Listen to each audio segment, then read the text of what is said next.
The silence was the first sign. In the underworld, true silence was anathema. There was always the whisper of shades drifting through the asphodel meadows, the mournful lap of the Styx against its black shores, the distant echoing barks of Cerberus.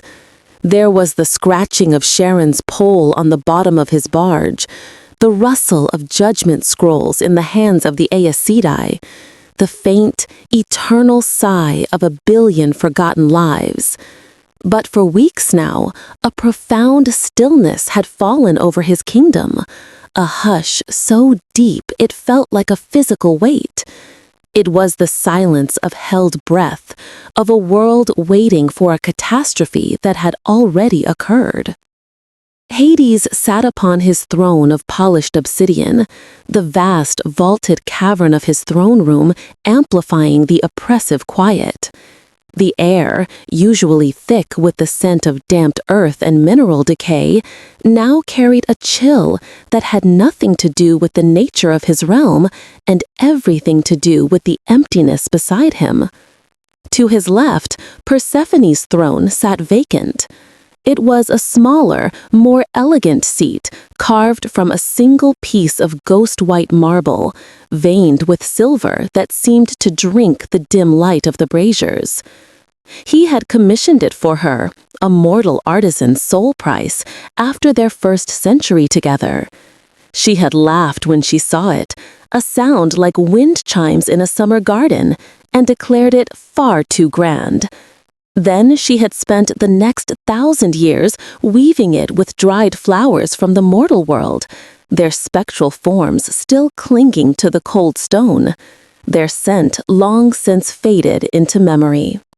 He reached out, his long, pale fingers tracing the arm of her throne. The marble was colder than usual. Everything was. The River Styx flowed sluggishly, its waters thick and dark as slag.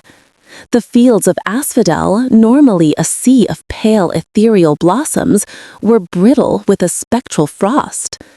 Even the fires of the phlegathon seemed to burn with less ferocity, their light a sullen, resentful orange against the gloom.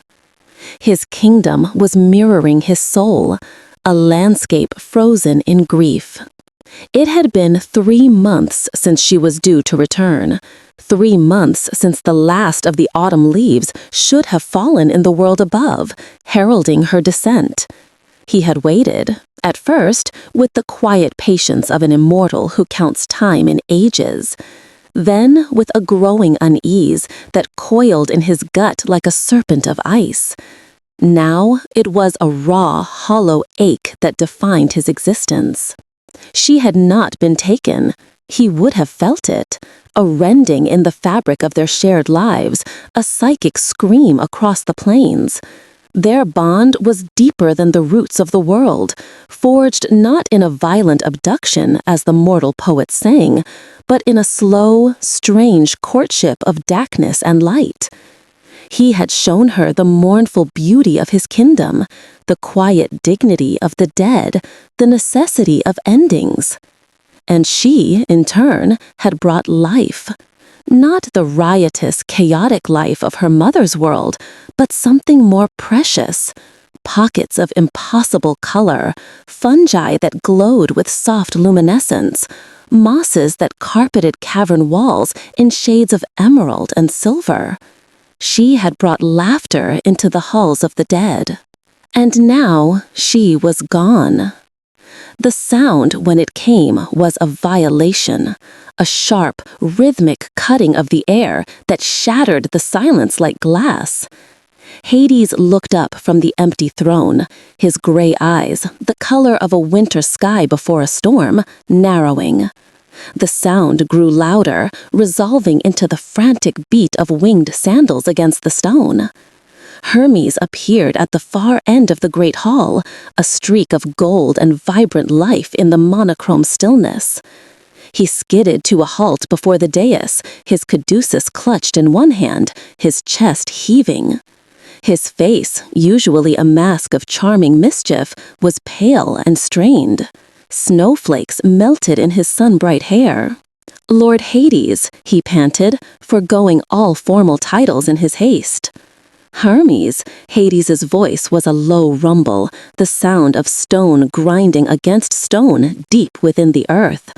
"You are a long way from their usual paths. The souls of the newly dead have found their own way for weeks. My ferryman grows bored." "It is not the dead I have come for," the messenger god replied, his eyes wide and serious. "It is the living, or what's left of them." Hades remained still, his hands resting on the arms of his throne. He had a chilling premonition of the words to come. "Speak." "It's the world, my lord, the mortal world. It's dying." Hermes took a steadying breath. Winter came, as it always does. But it did not leave. The snows fell, and they did not melt. The ice formed on the rivers, and it did not break. The grain rots in the frozen soil. The livestock freeze in their fields. The people, they starve. They burn their homes for warmth. The smoke from their funeral pyres is the only thing that rises to the heavens. A muscle twitched in Hades' jaw. Demeter. It was not a question. Hermes nodded grimly. She walks the earth, a specter of grief and rage. Nothing grows where she treads. Her sorrow is a blizzard, her anger a killing frost. She has withdrawn all life from the world, holding it hostage. She claims you have stolen her daughter again. She screams your name to the unforgiving winds, and the mortals freeze at the sound of it. "I have not stolen her," Hades said, the words falling like chips of ice into the silence. Persephone completed her time in the sun. She was meant to return. Demeter does not believe it. She believes you have broken the pact. She will let the entire mortal world perish, let humanity fade into a frozen memory before she relinquishes her winter. Hermes took a step closer, his voice dropping. "Olympus is in chaos. Father Zeus commands me to ask, to demand, where is she? Where is your queen?" The direct question struck him with the force of a physical blow. For all his power, for all his dominion over the vastness of death, he was helpless before that one simple question. He looked at the empty throne beside him, at the faint, ghostly outlines of the flowers she had placed there. "She did not return to me," he said, the admission tasting of ash. He finally met Hermes' gaze, and for the first time, the messenger of the gods saw not the implacable lord of the underworld, but a husband lost in a nightmare. "She left for the world above at the appointed time. We said our farewells at the threshold of Erebus. I watched her walk into the light. And she is not with her mother. She is gone." Hermes stared, his quick mind racing to comprehend the impossible. Persephone was not in the underworld. She was not in the mortal realm. 2 of the 3 great kingdoms were accounted for. That left? But no. An open war with Poseidon was unthinkable. "Then where?" Hermes whispered, the implications crashing down upon him. The seasons were not just a cycle. They were a treaty, a finely balanced pact between the earth, the heavens, and the underworld, all centering on a single goddess. If that linchpin was removed, the entire cosmos could unravel. "That," Hades said, rising slowly from his throne, his full height seeming to draw all the shadows in the vast hall towards him. He descended the dais, his movements fluid and silent. For the first time in centuries, he felt a stirring of the cold, terrible wrath that had once made the Titans themselves tremble. It was not the rage of a thwarted king, but the fury of a man's only light had been extinguished. Someone had taken her. Someone had dared to interfere, to break the cosmic law, and infinitely worse, to break his heart. Demeter's grief is a weapon she points at the world, Hades stated, his voice devoid of all warmth. She is blind to all but her own pain. She will not listen to reason. She will only listen to fear. He walked past Hermes, his dark robes sweeping over the frost-kissed floor. Tell Zeus this: Demeter's winter is but a tantrum. A true winter is coming for whoever has done this. I will unmake creation itself to find her. He did not wait for a reply. He strode from the throne room, his purpose a cold, hard stone in his chest. He would go to the mortal world. He who despised the garish light of the sun and the cloying scent of life would walk the frozen earth. He would face the screaming gales of Demeter's making. He would confront a world that saw him as a monster, a kidnapper, a demon, and he would endure it all, because somewhere beyond the ice and the wind and the dying of the light was Persephone, and the Lord of the Dead was coming to bring his queen home.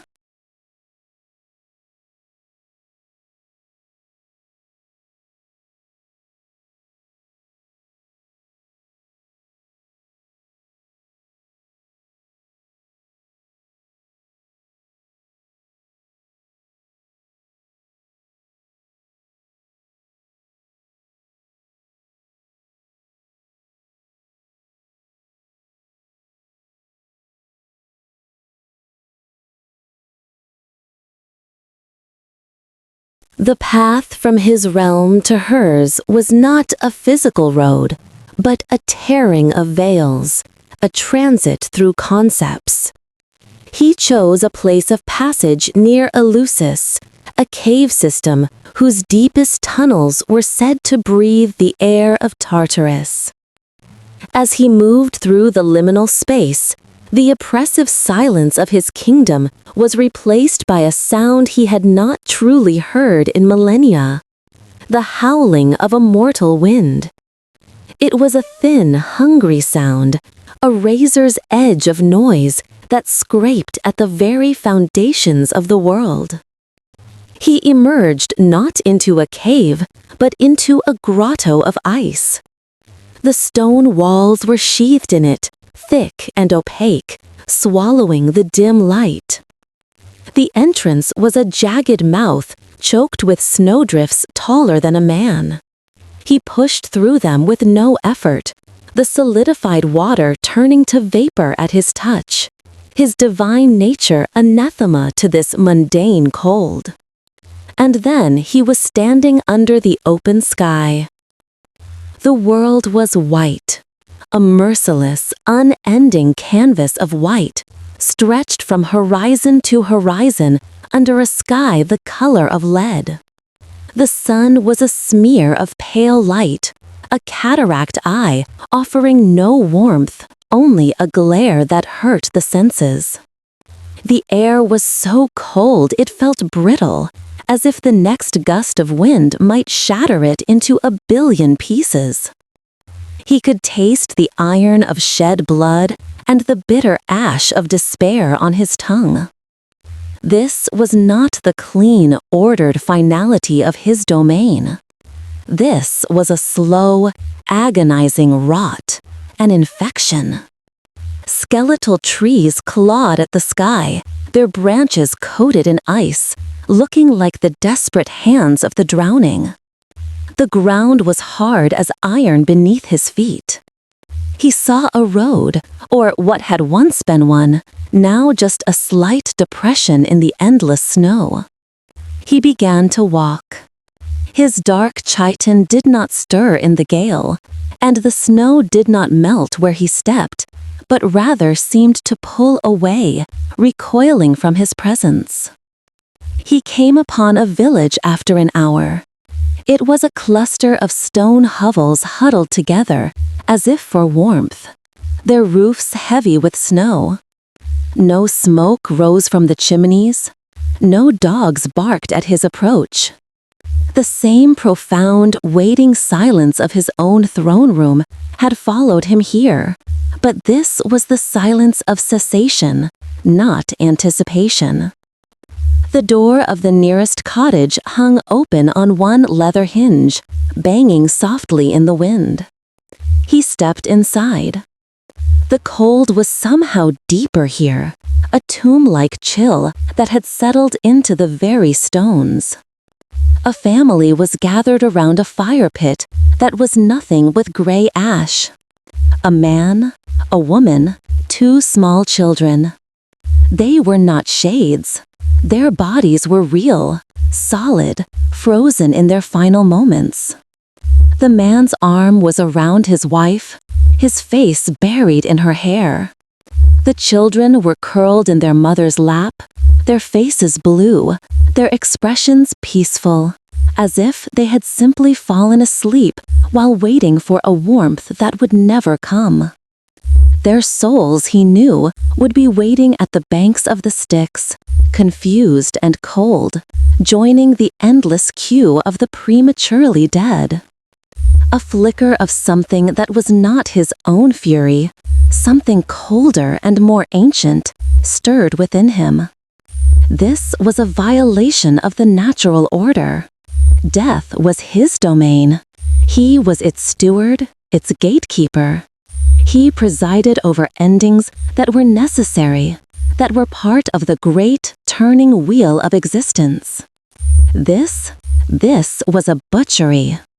Demeter, in her grief, had become a tyrant, holding a scythe to the throat of the world, and demanding a ransom he could not pay. He left the cottage, the soft thud of the door in the wind, the only eulogy for the family within. He needed a trace, a scent, a whisper of Persephone's path. She would have emerged from the underworld not far from here, on the first day of spring, ready to begin her work. Her very presence should have left a mark, an echo of life, that even this all-consuming winter could not fully erase. He closed his eyes, shutting out the glaring white, and reached out with a sense that had nothing to do with sight or sound. He sought the unique resonance of her being, the signature of her divinity that was as familiar to him as the chill of his own throne. He cast his senses wide, over the scoured plains and the frozen hills. He felt the fear of the few remaining mortals, huddled and starving. He felt the rage of Demeter, a psychic storm that blanketed the entire continent, a pressure of pure, undiluted sorrow. And beneath it, buried deep, he felt something else. A flicker, a tiny, resilient spark of life, impossibly faint, but there. He moved towards it, a shadow gliding over the snow. The wind screamed at him, tearing at him with claws of ice, as if Demeter herself sensed his trespass and sought to drive him back. He ignored it. The cold of the mortal world was a summer breeze compared to the absolute zero of his own heart without her. The spark led him to a small, sheltered vale, a place where a circle of ancient stones stood half buried in the snow. This would have been her place of arrival. In a normal year, this clearing would have exploded with crocuses and hyacinths at the touch of her feet. Now, it was as barren as the rest of the world, but the feeling was different. The air here was not merely cold, it was wounded. He knelt, his hand hovering over the snow in the center of the stone circle. Here, this was the epicenter, the last place her presence had been felt in its full glory before it had vanished. He focused his will, peeling back the layers of Demeter's winter, pushing through the suffocating blanket of frost and despair. He was searching for the memory of life, the ghost of a spring that had never been born. He found it, a faint, residual warmth deep in the frozen earth, the echo of her power, the promise of jonquils and green shoots. But it was tainted, twisted. As he focused on the faint warmth, he felt a sharp, alien chill coiling around it like a serpent of void cold strangling a songbird. It was a resonance he did not recognize. It was not of Olympus, nor of the Titan brood he had fought in the old wars. It was not the raw, elemental power of the earth, nor the chaotic energy of the sea. It was something else, something subtle, intricate, and utterly inimical to life. He pushed his fingers through the snow, down into the frozen soil. The unnatural chill intensified, a needle of pure negation against his divine senses. It felt like the magic of a careful mind, a web woven with patience and malice. His fingers touched something hard, not stone. He drew it out. It was a single narcissus flower, perfectly preserved. But it was not frozen. It was petrified, turned to a substance that looked like smoky quartz, its petals sharp and hard as obsidian. And from its core, a single thread-like wisp of shadow curled into the air before dissipating. It was a shadow that did not belong in his kingdom or any other he knew. It was a sliver of a darkness that felt older, more deliberate than the primordial gloom from which the cosmos was born. He stood, the petrified flower cold and heavy in his palm. This was not the work of a grieving mother. Demeter's power was a blunt instrument of nature, a blizzard, a frost, an avalanche. This was the work of an artist, a poisoner. Someone had been waiting for Persephone here. They had not taken. The cold in his palm was absolute, a pinpoint of perfect entropy. It was not the passive cold of ice, but an active, devouring chill that sought to leach the warmth from his own immortal form. He closed his fist around the quartz-like flower, its sharp edges pressing into his skin, a tangible focus for his rage. Demeter's winter was a scream of pain, but this was a whisper of annihilation, a carefully crafted silence. There was only one being who wove her power in the silent places, who understood the subtle arts that lay in the shadows between worlds. One who walked the liminal paths and held dominion over the hidden currents of magic that even Zeus, in his thunderous arrogance, failed to perceive. She had been Persephone's confidant, her tutor in the chthonic mysteries, and his respected, if distant, ally. He needed Hecate. He did not call for her. One did not summon the titaness of magic like a common messenger. One went to her places of power and waited. He let the image of a crossroads form in his mind, not just any intersection of mortal paths, but one of significance, where an ancient ley line of terrestrial energy crossed a path trodden only by spirits, a place where the veil was thin. His form dissolved into a column of shadow and reformed miles away in an instant. He stood where two forgotten roads, long since buried by snow, intersected in the heart of a skeletal forest. Here, the wind did not shriek. It coiled through the frozen trees with a sibilant, whispering quality, carrying fragments of forgotten words and lost spells. The oppressive whiteness of the landscape was broken by shadows that seemed unnaturally deep, pooling at the base of the trees like ink. This was Hecate's domain, a pocket of the world that answered to her will, regardless of the season. He stood at the center of the crossing and opened his hand, letting the petrified Narcissus rest on his palm. He did not speak her name, but projected his intent into the whispering air, a silent appeal from one chthonic power to another. For a long moment, nothing happened. Then the shadows deepened. They stretched and bled into one another, not as an absence of light, but as a presence in their own right. From the point of deepest darkness, she emerged. Hecate was not formed of flesh and blood in the same way the Olympians were. She was a being of twilight and mystery, her form shifting at the edge of vision. Tonight, she appeared as a woman of indeterminate age, her face pale and impassive, framed by hair as black as a moonless night. She wore dark, simple robes, and at her feet, two spectral hounds paced restlessly, their eyes glowing with the cold light of marsh fire.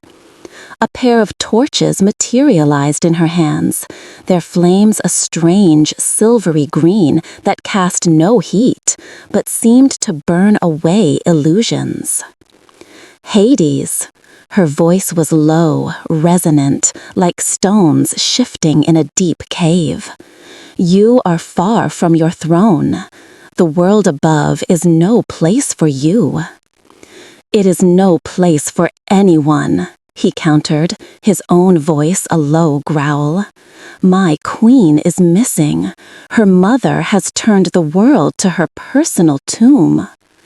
Hecate's dark eyes, which held the wisdom of ages that predated Olympus, flickered to the object in his hand. Demeter's grief is a shroud, but it is not the blade that made the wound. She glided closer, her hounds growling low in their throats, a sound that vibrated in the pit of the stomach. Hades did not flinch. He held out his hand. Hecate did not touch the flower. She merely leaned over it, her gaze analytical, her torches casting their eerie light upon its smoky crystalline petals. The silvery green flames flickered violently as they neared the object, recoiling as if from a poison. I felt the tremor, she murmured, more to herself than to him. A thread in the great tapestry of magic, being not cut, but encased, made brittle. I thought it was a consequence of Demeter's rage, but this is the cause. She finally met his gaze, and for the first time, he saw a flicker of profound unease in her ancient eyes. The magic that did this, it is old. It is the art of stillness, the antithesis of making. It does not destroy, it unbecomes. It is the magic of the silent void that existed before chaos stirred. Hades' mind, accustomed to the absolutes of life and death, struggled to grasp the concept. Who wields such power? No Olympian, no Titan I have ever known. No, Hecate agreed, straightening up. The torches in her hands burned steadily once more. This is not a power of dominance, like Zeus's lightning, or of creation, like Demeter's seasons.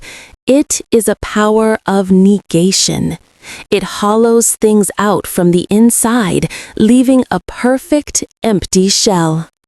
Persephone was not taken by force. She was lured, and then paused, removed from the flow of time and fate. That is why I cannot see her, why no oracle can find her. She does not currently exist in the tapestry.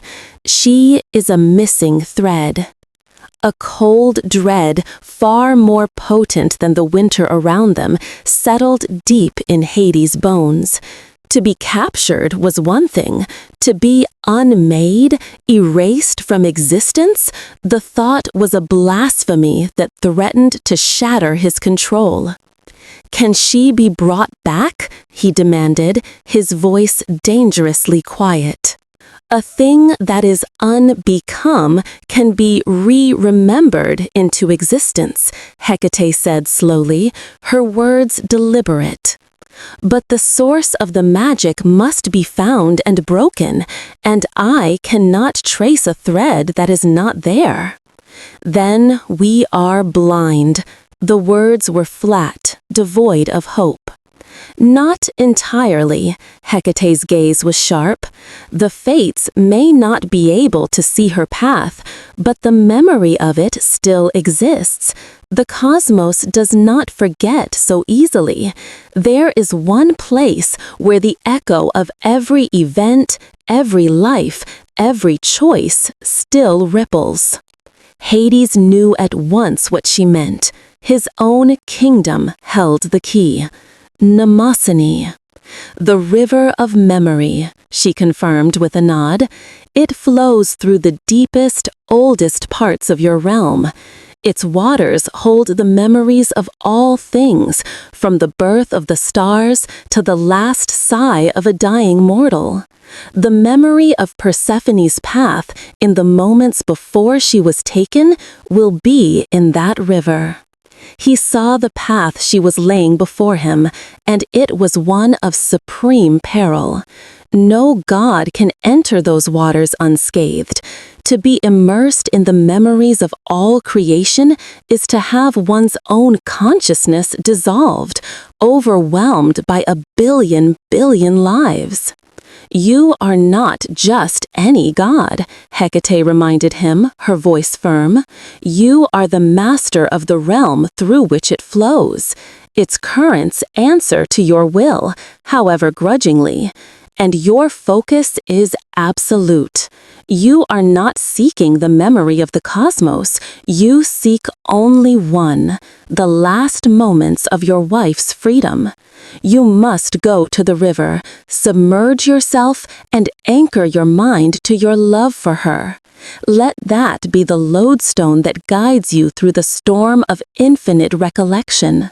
Find the memory of this place," she gestured to the frozen veil around them, "on the day she was to arrive. See what she saw. See who she met." He looked down at the petrified flower, then back at her. The path was fraught with a danger that could mean the end of his own sanity, a dissolution far worse than death. But the alternative, a world without Persephone, a kingdom of eternal silence, an existence defined by her absence, was not an alternative at all. "I will do it," he said, the words sealing his fate. "Be warned, Lord of the Dead," Hecate added, her form beginning to shimmer, her hounds dissolving back into shadow. With a final whisper on the wind, she was gone. The shadows returned to their normal depth, and the oppressive silence of Demeter's winter rushed back in. Hades stood alone at the crossroads, the terrible weight of his task settling upon him. He had faced the fury of Titans and the machinations of his Olympian brethren. Now he had to face a faceless enemy of unimaginable power, and before that, the crushing weight of all memory itself. He closed his fist, and the petrified flower shattered into 1,000 shards of smoky dust. Its purpose served. He turned his back on the dying world of the living and let the shadows of his own realm claim him, his destination no longer his throne room, but the most ancient and feared artery of his kingdom, the shores of the river Mnemosyne. The journey downwards was a shedding of skins. He passed through the familiar territories of his kingdom, the mournful plains of Asphodel, the punishing fields of Tartarus, and ventured deeper into the substrata of existence where even the dead did not go. This was the Underworld's bedrock, a place of primordial law and sleeping concepts. The air grew thin, not with altitude, but with a lack of narrative. Here, things did not happen, they simply were. The groaning rock around him was infused with the weight of ages so immense they had not yet been given names. He felt the river of memory long before he saw it. It was a pressure against his mind, a low thrumming at the base of his skull. Unbidden images flickered at the edge of his consciousness. The glint of the first tool struck from flint by a shivering mortal, the color of the sky over a long-drowned continent, the taste of a fruit that had gone extinct before the Olympians were born. He pushed them aside, his focus a shield of cold iron. These were just the spray from the falls, the peripheral echoes. The river itself would be infinitely more powerful. The cavern that housed Mnemosyne was not a space, but a void. It had no ceiling, no floor, only an endless, starless black. And through the center of this nothingness flowed the river. It was not water, but a slow, viscous current of liquid light, opalescent and shimmering with a million captive colors. It moved without a sound, yet the psychic noise it generated was a deafening roar. The combined joy, agony, boredom, and terror of all life that had ever been, all experienced in a single eternal moment.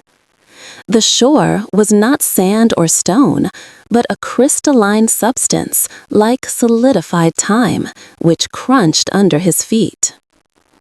He stood before the torrent of all that was and ever had been, a king before an ocean that could drown his very soul. Hecate's warning was an understatement. To step into that current was to invite utter dissolution. He needed an anchor, a single, perfect memory to hold on to, a point of stillness in the hurricane of existence. He did not choose a grand memory, their wedding, or the first time she made a blood-red poppy bloom in the fields of Asphodel. He chose something small, something that belonged only to them. He remembered a quiet evening centuries ago. She had found a cache of mortal spices left as an offering, and, in a fit of whimsy, had tried to teach him how to cook. He, the Lord of Endings, had been utterly lost. He'd spilled paprika, which had risen in a red cloud like a minor damnation. She had laughed, a sound that made the very crystals of the cavern seem to hum, and had brushed the dusting of spice from his cheek with her thumb. In that moment there was no pact, no seasons, no king, and no captive.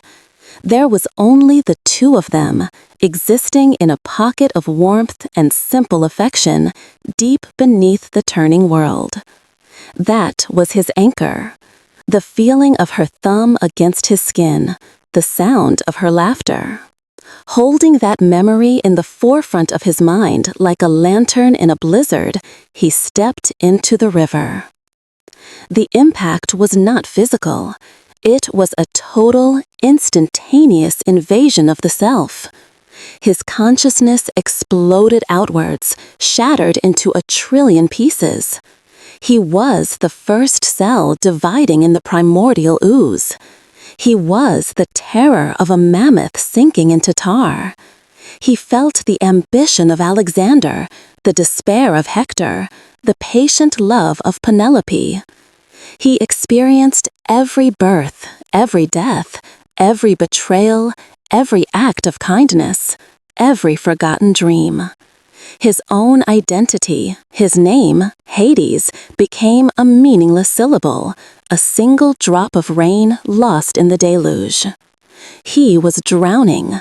His anchor was gone. The memory of Persephone was just one of countless loves, no more or less significant than any other. He was losing himself. But then, through the cacophony, a single note of defiance. The memory he had chosen was not just of love, but of her effect on him. It was a memory of being changed.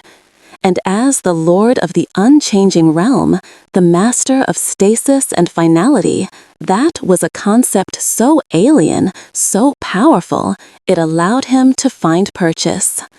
The feeling of her thumb. He clung to it. He rebuilt himself around that single point of contact. Hades, the name coalesced again. Husband, the purpose returned. He was himself again, but now immersed, a part of the flow. He opened his mind, not to all of it, but to a single thread. Persephone. He pulled on her essence, using his love as a lure, and the river responded. The torrent of universal memory shifted, bent to his will, and began to show him her. He saw her as a child, weaving daisies in a field under Demeter's watchful eye. He saw her first descent into his kingdom, her eyes wide with fear that slowly turned to curiosity. He saw 1,000 moments they had shared, moments of quiet companionship in the silent gloom. He pushed past them, searching for the end of the thread. He raced through her time in the sunlit world, the joy she felt as she woke the sleeping earth. Then he found it, the last memory, the final moments. The world resolved around him, but he was not himself. He was seeing through her eyes. The air is cool, carrying the promise of the coming spring. I stand in the center of the stone circle near Eleusis, the designated place of my emergence. The snows have receded. The earth beneath my feet is soft and damp, eager for my touch. I smile, extending my power, feeling the first sleepy stirrings of the crocuses and the deep-running roots of the grasses. It is good to be back. But something is wrong. The stirrings are faint, sluggish. There is a chill in the air that is not of winter. It is a deep, profound emptiness. I focus, pushing my will into the soil, but it's like trying to sing in a vacuum. My power dissipates into a strange, silent cold that seems to drink it down. Then I see it. In the center of the circle, a single narcissus. Its white petals perfect, its golden trumpet brilliant. But it is not one of my creations. It hums with a power I do not recognize, a resonance of utter stillness. It is beautiful, mesmerizing. I remember another narcissus, the one that first drew me to the edge of the underworld, to him. A pang of longing for Hades, for the quiet beauty of our home, echoes in my heart. Drawn by a curiosity that overrides my caution, I kneel. I reach out, my fingers hovering over the petals. They do not radiate life. They radiate a perfect, peaceful absence. I touch one. The sensation is not cold. It is nothing. The warmth in my fingertips simply ceases to be. The feeling spreads, not as a pain or a frost, but as a gentle erasure. My connection to the living earth severs, not with a snap, but a quiet unraveling. A shadow detaches itself from the shade of a large standing stone. It is not a man or a god as I know them. The form is masculine, tall, and robed in a fabric that seems woven from the darkness between stars. His face is serene, impossibly calm, and his eyes hold no light, only the placid, infinite depth of a forgotten abyss. There is no menace in his presence, only an overwhelming sense of finality that makes my own husband's domain feel like a bustling metropolis. Child of the cycle, a voice says.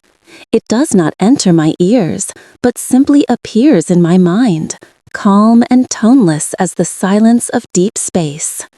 You bring life, which begets struggle. You bring death, which begets grief. Your turning of the seasons is a wheel of suffering. I offer you a better gift. Fear, cold and sharp, finally pierces the strange tranquility. I try to pull my hand back from the flower, but my arm will not obey. I cannot feel it anymore. The stillness is spreading up my arm, turning my very essence to something inert. Who are you? My thought is a desperate whisper. The being inclines his head slightly. I am the end of the story, the silence after the last word is spoken. Others have called me Erebus. Erebus, the primordial darkness. Not the region of the underworld that bears his name, but the being himself. The elder god from whom Nyx was born. I thought he was just a place, a concept, not this. I have watched the ceaseless, tiresome churning of this cosmos for eons, the voice continues. Creation, He rose from the crystalline shore, not with the fluid grace of a god, but with the stiff, deliberate movements of a mortal man who has seen a ghost. The memory was a poison that had entered through his mind and now worked its way through his immortal veins. It was one thing to know his wife was taken. It was another to have felt the gentle, placid horror of her unbecoming from the inside out. He had worn her terror and her love like a shroud. The roar of Mnemosyne was now a distant murmur. He had taken what he needed from it, and the river seemed to recede from him, its purpose served. He looked at his own hands, half expecting them to be fading, to be turning inert and still. Erebus. The name was not a sound, but an absorption of sound, a hole in the fabric of the cosmos. Demeter's endless winter was a symptom of a far greater disease, a creeping philosophical blight that sought to cure the fever of existence by simply ending it. A resolve of glacial coldness settled over him, displacing the frantic edge of his grief. He now understood. He could not rescue Persephone by force of arms. How does one strike a shadow? How does one wage war against the concept of nothingness? You cannot kill what was never truly alive. Erebus was not an enemy to be fought, but a principle to be countered. One does not fight the dark, one introduces light. But what was the opposite of Erebus's perfect final stillness? It was not the chaotic life of Demeter's domain, nor the fiery passions of Olympus. Those were all part of the cycle Erebus found so tiresome. The true antithesis to the end of the story was the story that had not yet been written. It was potential. It was the raw, untamed chaos of what could be. His purpose now clear, he let the familiar pull of his throne draw him back. He moved through the bedrock of his kingdom, his passage no longer a search, but a grim procession. When he materialized in his throne room, the oppressive silence felt different. It was no longer the silence of loss. It was the silence of his own focused will, a stillness that preceded a breaking point. He did not retake his seat. Instead, he walked past the dais, past Persephone's empty flower-woven throne, his gaze fixed forward. He strode through the vast, echoing halls, the few shades lingering there, shrinking away from the sheer pressure of his aura. He was no longer just the grieving husband or the stern king. He was a fundamental force preparing to move against another. He came to a section of his palace that no one, not even his queen, had ever entered. A simple door of unadorned basalt, indistinguishable from the wall around it. It would not open to any physical touch. It was a door that led not to another place, but to another when. Placing his palm upon it, he thought not of a location, but of a function, the source of all cosmic regulation.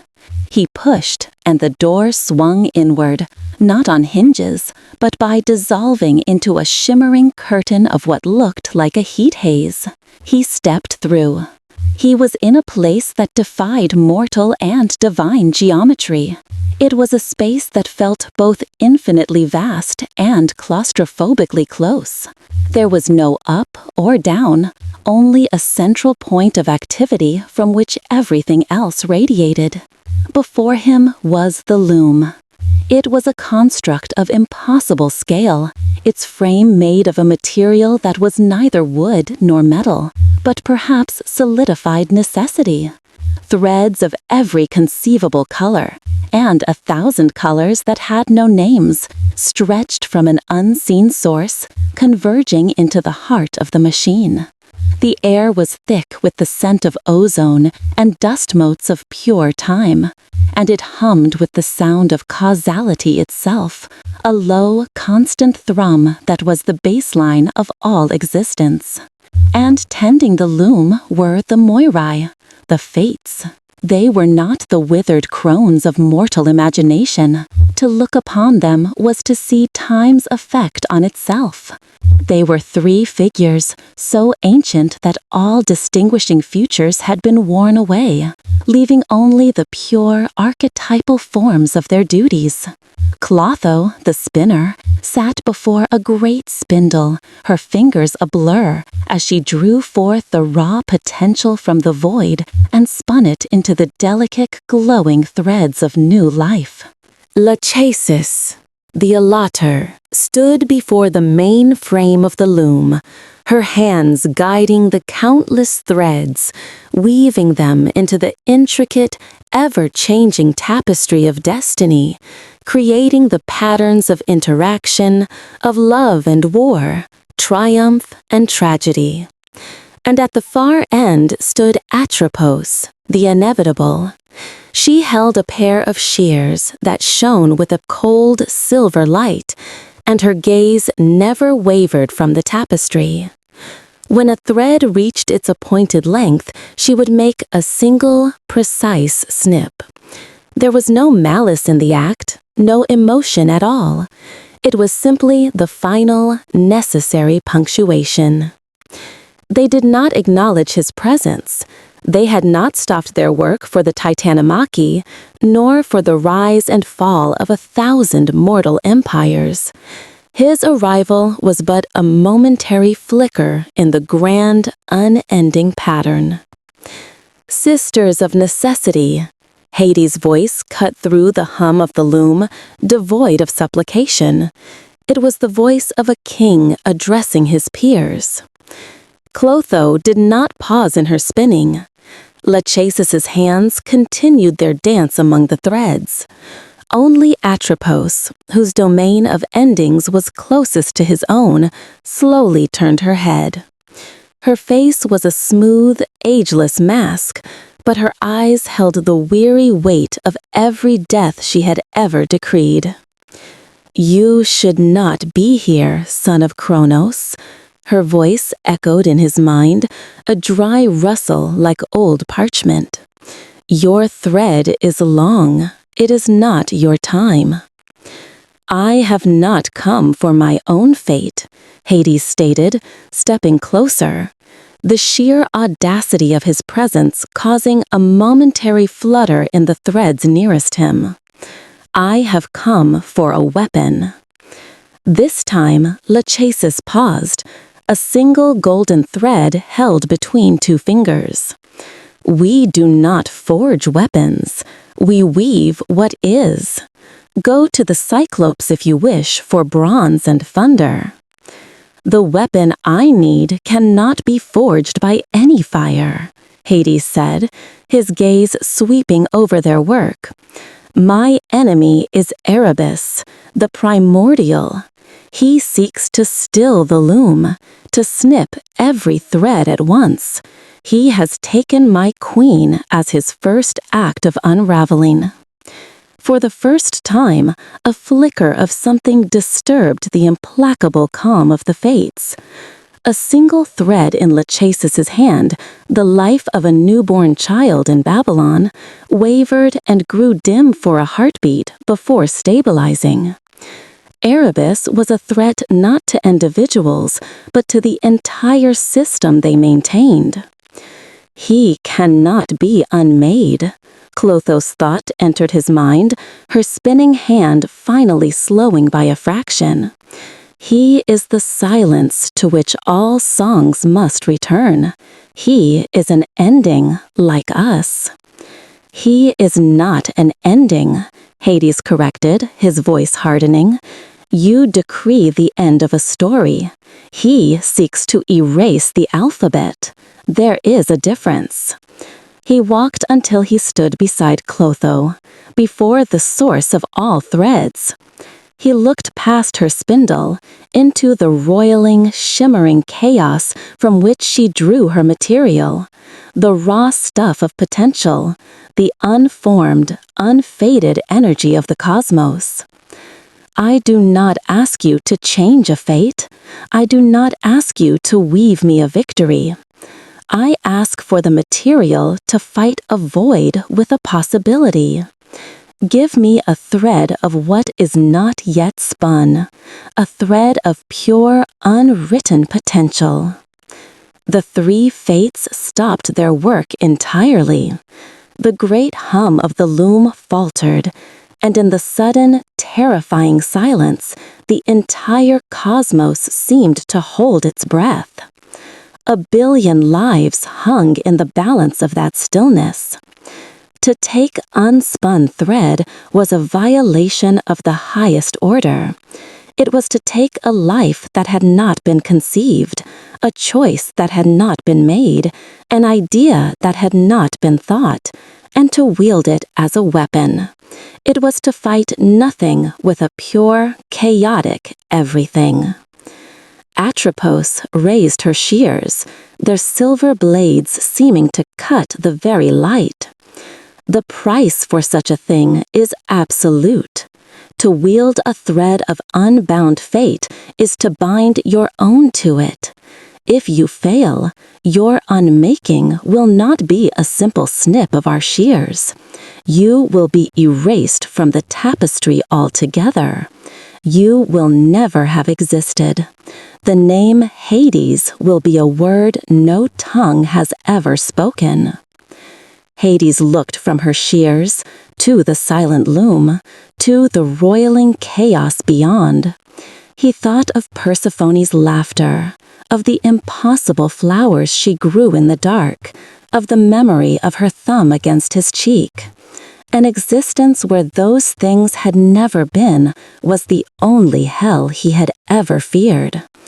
There is no price I will not pay, he said, his voice the sound of a tomb door closing for the final time. Give me the thread.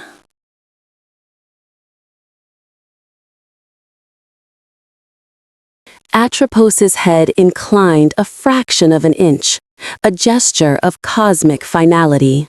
Her sisters remained motionless, their stillness a testament to the gravity of the moment. The silence in the chamber deepened, becoming a physical pressure that seemed to dim the glowing threads on the loom. Slowly, Atroposis raised her shears. They were not made for this.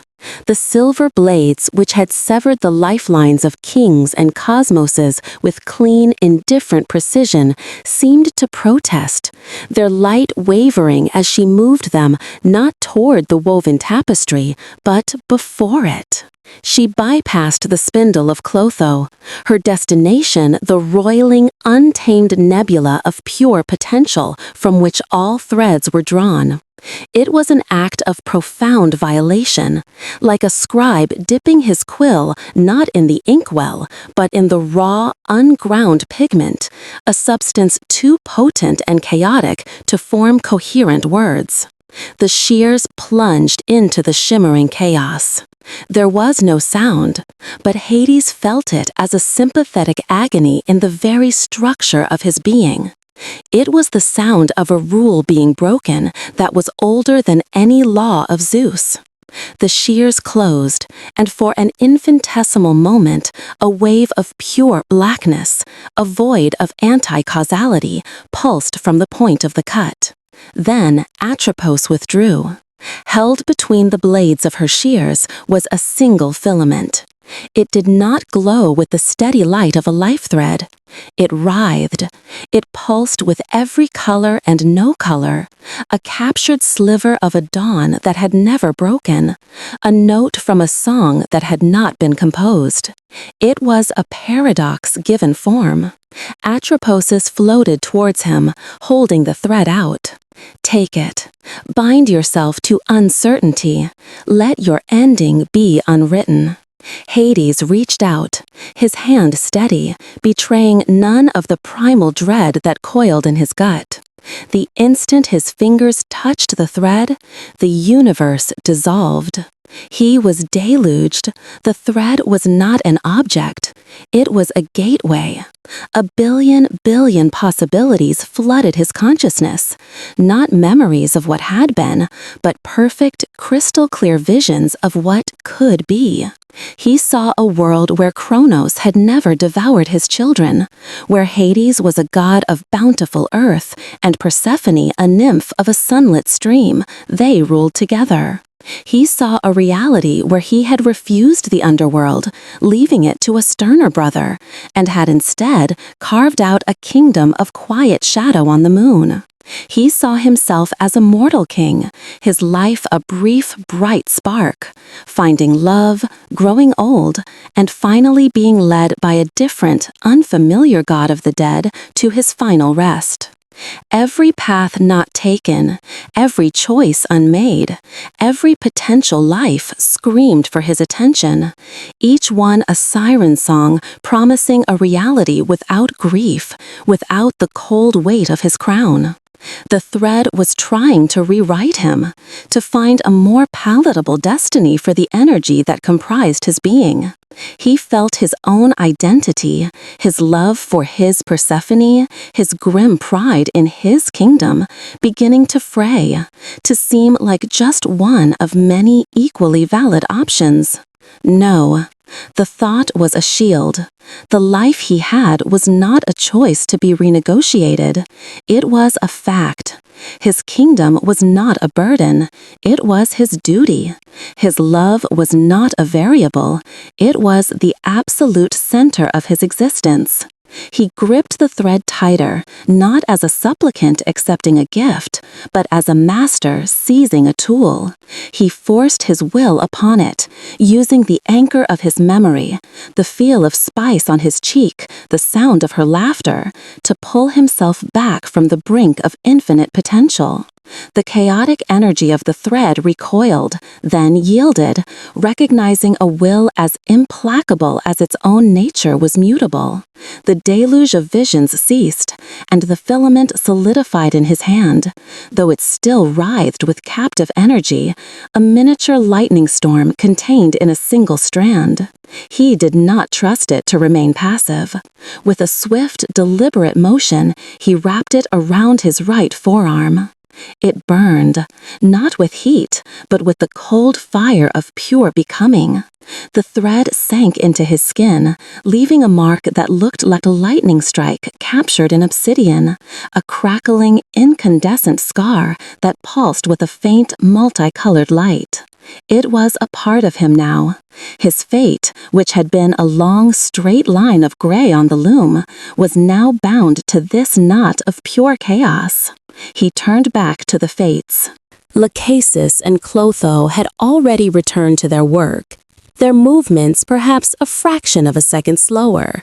As if the tapestry now had a snag in it they had to carefully weave around. Atropos watched him, her shears resting at her side. The path to the unraveling is now open to you, her thought whispered. The thread will pull you toward that which seeks to undo it. Follow it, but know that Erebus will feel your coming. He will feel the ripple of a new story approaching his perfect silence. Hades gave a single sharp nod of acknowledgement. He turned his back on the loom of destiny and walked back through the shimmering doorway. When he emerged into his throne room, the humming of the loom was replaced by the familiar silence of his kingdom. But now he carried a piece of that hum with him, a chaotic energy that was utterly alien to his realm. The scar on his arm pulsed, a faint beacon in the gloom, and he felt a distinct, undeniable pull. It was not a pull towards any direction he knew, not up towards the mortal world, nor down into the depths of Tartarus. It was a pull sideways, a pull towards a place that should not be. He surrendered to it. The stone walls of his palace dissolved around him, not into shadow, but into a featureless gray mist. The ground beneath his feet lost its solidity, becoming a spongy, uncertain surface. The scent of damp earth and minerals was replaced by the smell of nothing, the scent of dust from a book that has had its words erased. He was walking in a place he could only describe as the Gray March. It was a landscape at the edge of existence, a cosmic shore where the waves of Erebus's stillness were eroding the coastline of reality. The few things that remained were losing their integrity. A skeletal tree stood against the gray sky, but its branches seemed to bleed into the mist, its treeness becoming a vague suggestion rather than a solid fact. The sound of his own footsteps was muffled, as if the very concept of sound was forgetting how to propagate. This was the effect of Erebus's power, not a violent destruction, but a slow, gentle fading. A universal apathy. He was walking through a world falling asleep, a world being persuaded to simply let go. The thread on his arm was his only point of true reality here. It pulsed with a steady, insistent rhythm, its chaotic light a stark rebellion against the encroaching uniformity. It was a compass needle pointing towards the heart of the decay. And it pulled him forward, a single point of intention in a universe of entropy. He walked on, a king of a static realm armed with the power of infinite change, a husband marching into the quiet heart of oblivion to reclaim his story.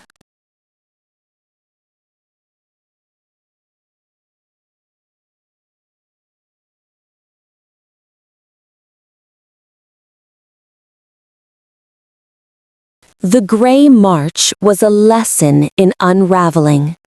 As he walked, Hades felt the concepts that defined him being gently pried apart. His divinity became a vague weight in his chest. His memories of the underworld, the screech of the Charis, the sullen heat of the Phlegeton, lost their sharp edges, blurring into a generic impression of gloom. The very name, Hades, felt like a borrowed coat, ill-fitting and easily discarded. This was Erebus's insidious power, Not a sword to the heart, but a slow, sweet poison of apathy that made one forget there was ever a reason to fight. He fought back with the only weapon he had. He focused on the memory of Persephone, not just the image of her, but the complex, infuriating, wonderful reality of her. He remembered the arguments, the way she would leave damp towels on the obsidian floor of their chambers, a minor mortal habit that drove him to distraction. He remembered the fierce, protective glare she would get in her eyes when one of the shades grew too self-pitying. He remembered the scent of crushed mint on her hands after tending to one of her impossible gardens. These were not grand, epic memories, but small, specific, and stubbornly real. They were the anchors of his story, and with them he held himself together against the encroaching gray. The thread on his arm pulsed, a frantic, chaotic heartbeat against the slow, languid rhythm of the march. It pulled him toward a cluster of shapes that slowly resolved from the mist. They were figures, humanoid in form, sitting or standing in perfect stillness. They were not shades, nor were they petrified like the narcissus. They simply were, their forms hazy, their features indistinct, as if the artist of creation had grown bored and left them unfinished. As he drew near, one of them turned its head. The movement was slow, fluid, like a statue turning in a dream. Its face was a smooth, serene blank, but a voice entered his mind, calm and gentle as falling dust. Rest, brother of the cycle. Your journey is long. Your burden is heavy. Set it down here. Hades stopped, his hand resting on the hilt of the Stygian iron sword at his hip, though he knew it would be useless here. Who are you? We are the ones who have accepted the gift, the voice replied, and others echoed it, a soft chorus in his mind. We were gods of forgotten streams, spirits of mountains leveled by time, mortals whose stories were too painful to bear. We grew weary of the turning wheel.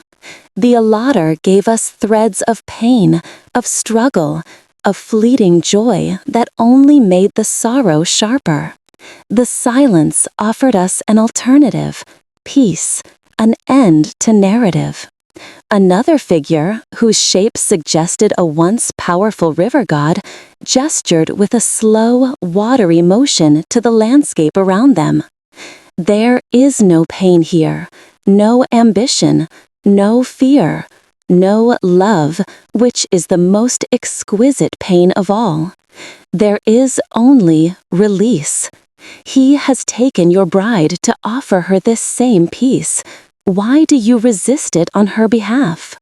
The argument was a venomous comfort. He, more than any other god, understood the weariness of eternity.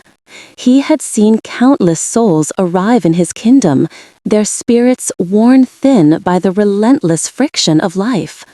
The peace Erebus offered was a twisted reflection of the order he himself maintained. The peace you have is the peace of the void, Hades said, his voice hard. The rest I offer is an earned respite at the end of a story. You have simply torn out the last pages. Stories are a burden, the chorus whispered. Let yours go. Let her go. Join the quiet. He felt the gray march press in, the gentle persuasion of the voices becoming a psychic weight. His own weariness rose to meet it. It would be so easy to stop, to simply stand here and let the gray take him, to let his own story fade. But then, the memory of her rage, her last defiant thought in the face of annihilation, blazed in his mind. Hades! She had not gone quietly. She had not accepted the gift. She fought, and he would not honor her defiance with surrender. He raised his right arm, the lightning scar of the thread flaring with a violent, multicolored light that threw the gray landscape into stark relief. The quieted recoiled, their blank faces showing a flicker of something that might have been surprise or pain. "You have forgotten the reason for the story," Hades snarled, and he pushed his will into the thread. He did not attack them. He gave them a gift more terrible than any weapon, a reminder. He focused on the river god. He did not see the hazy, defeated shape before him, but reached into the chaos of the thread and pulled forth a possibility. He projected it, a sudden, vivid image that bloomed in the gray like a drop of ink in water. The god saw himself not as he was, but as he could have been. He saw his river running full and strong again, mortals laughing on its banks, the sunlight on the water, the feeling of the current against the stones, the pure, forgotten joy of his own nature. He saw a nymph he had once loved, whose name he had long since allowed to fade, and felt the sharp, agonizing potential of a love he had surrendered. The figure gave a soft, shuddering cry as the story rushed back in. His form flickered violently, the gray receding to reveal the brief, brilliant image of a powerful god with eyes the color of jade. Then, with a sigh of rediscovered sorrow, he dissolved, not into nothingness, but into a fine mist of memory that was quickly absorbed by the march.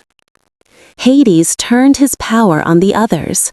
He showed a mountain spirit the feeling of the wind whistling over its unsullied peaks. He showed a mortal soul the face of her first child, a face she had willingly forgotten to escape the pain of its loss. He did not give them back their lives, he gave them back their reason for living.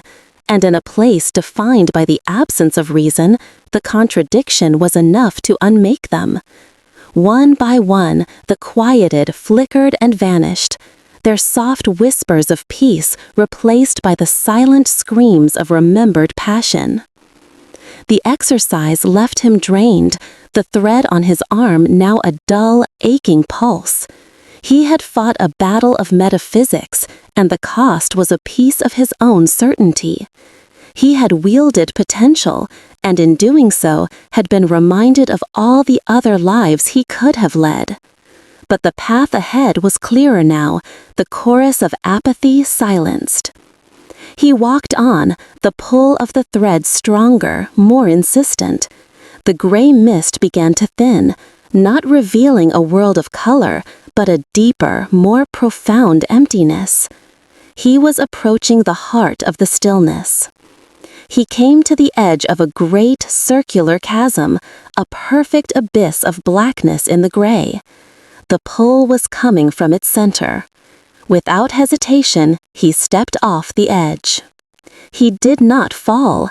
He drifted down through an absolute silent dark. And then he saw it.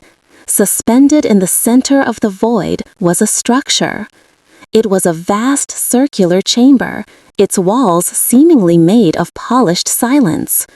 It had no doors, no windows, no adornments. It was a temple to the concept of finality, the Sanctum of Stillness.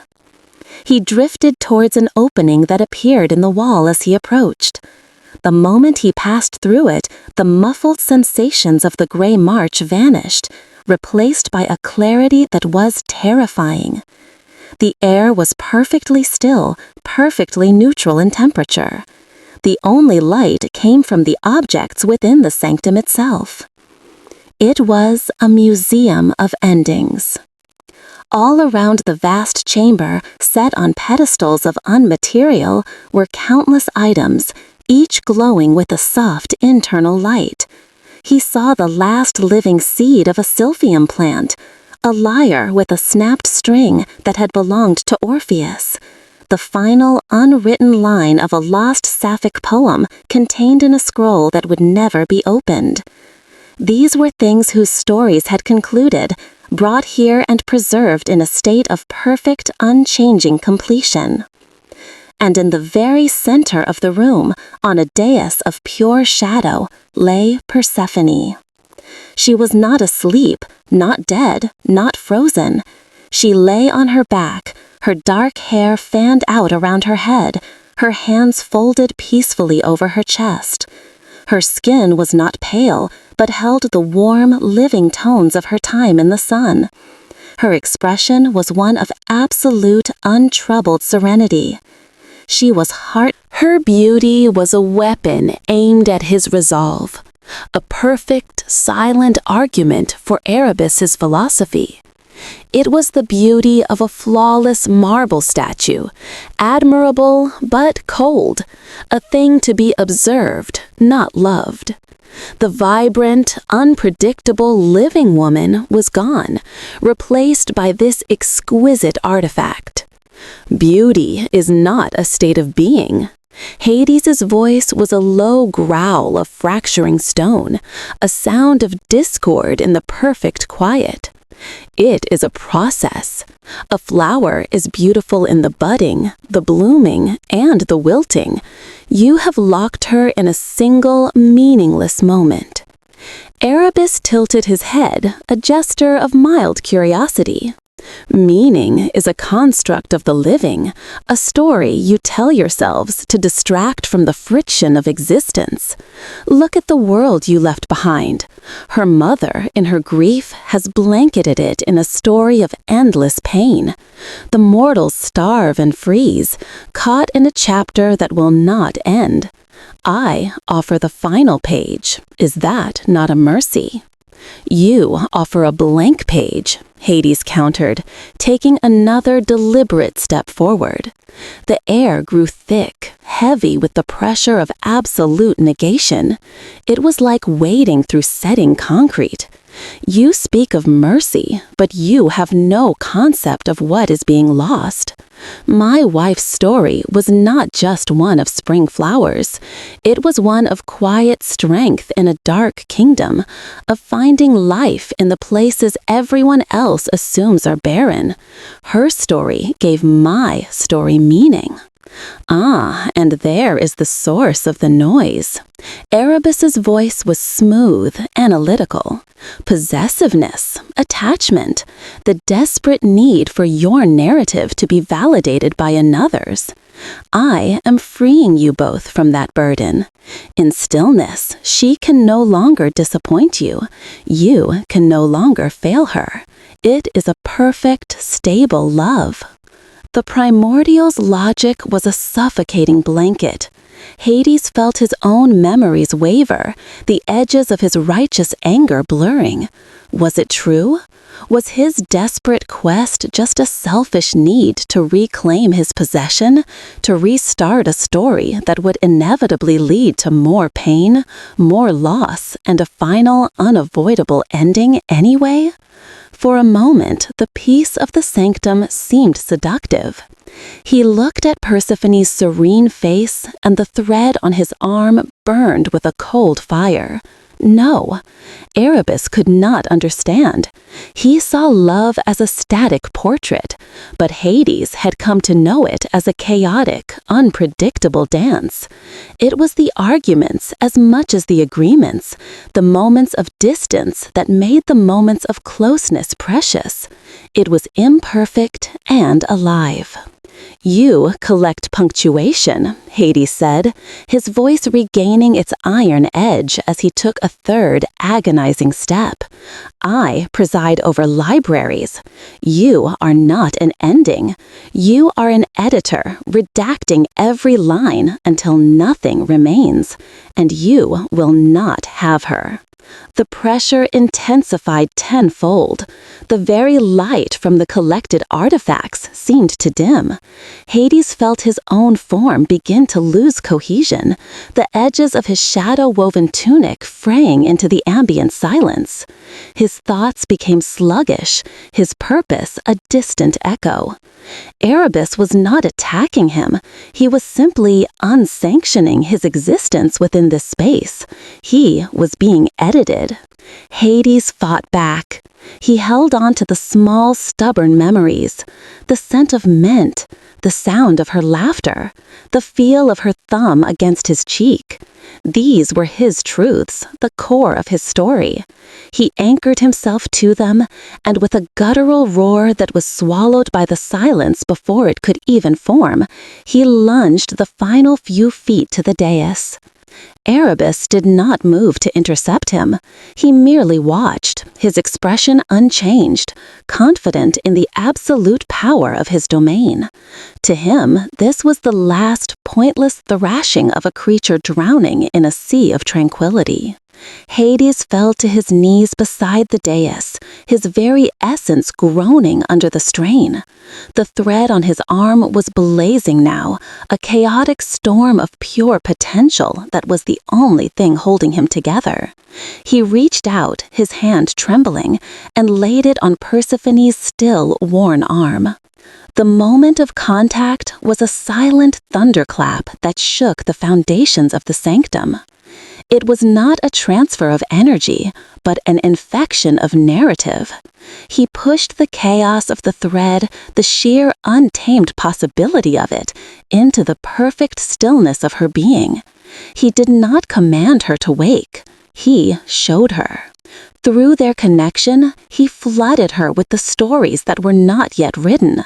He showed her 1,000 springs yet to come, flowers of colors that did not yet exist, blooming at her touch. He showed her a child with his own dark hair and her bright, defiant eyes, ruling a kingdom of shades with a gentle but firm hand.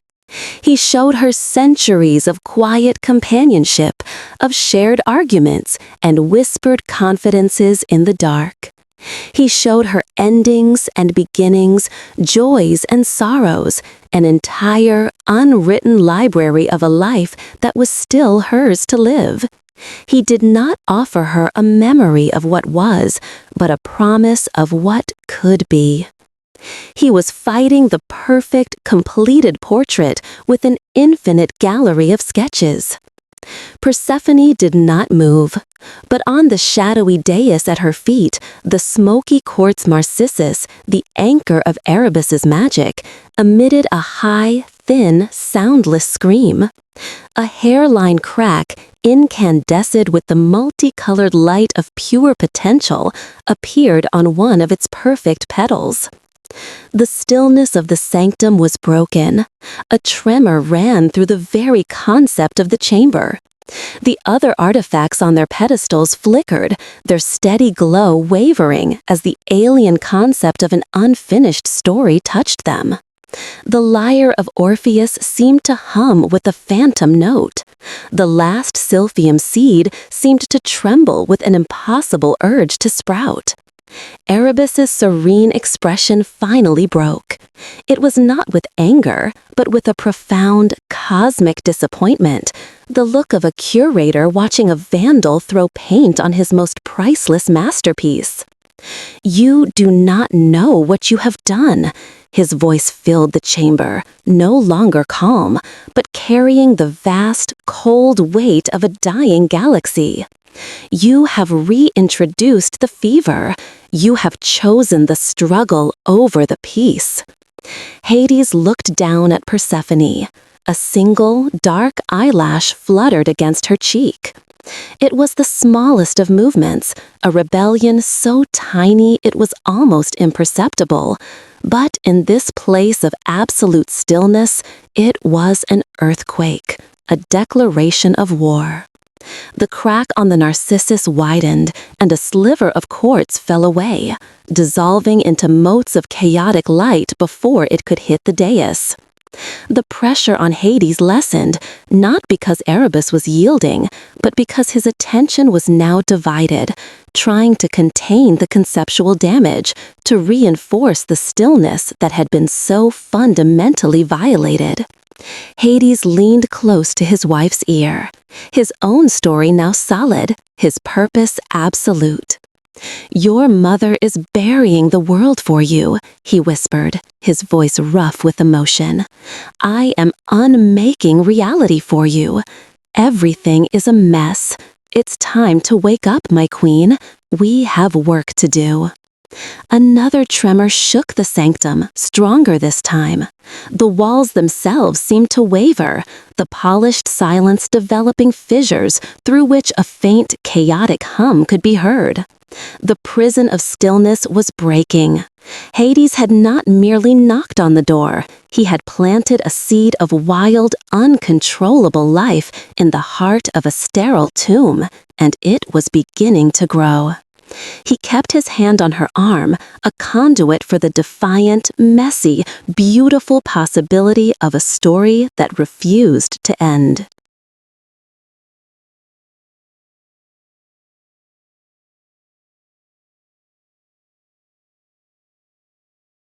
A single dark eyelash fluttered against her cheek. For Persephone, it was the equivalent of a star going supernova. For an immeasurable time, there had been nothing. Not blackness, not silence, but a perfect, featureless state of being, like a flawless, unstruck bell. She had been a thought without a thinker, a memory without a mind, and then a flicker.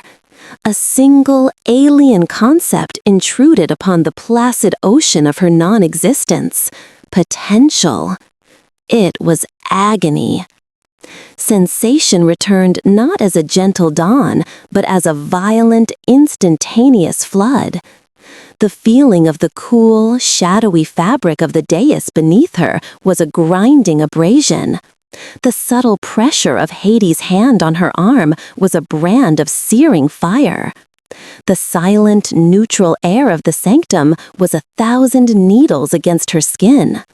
Her own name, Persephone, slammed back into her consciousness, bringing with it the crushing weight of identity, of history, of love and duty and loss.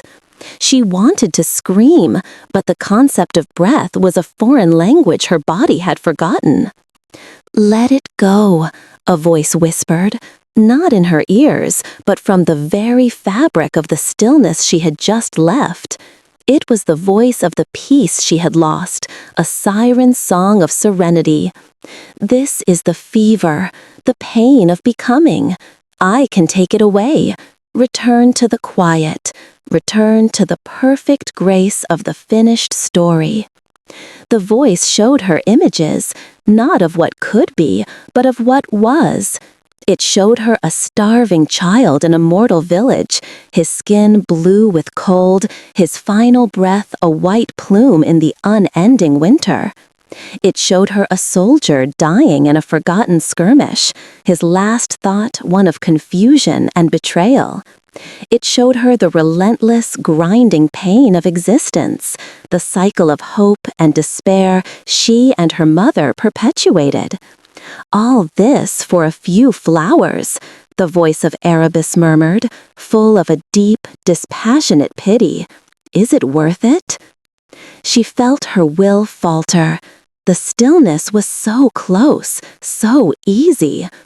It promised an end to all this pain, for herself and for everyone. It was the ultimate act of compassion. But then, another sensation cut through the flood. It was not a part of the overwhelming sensory assault.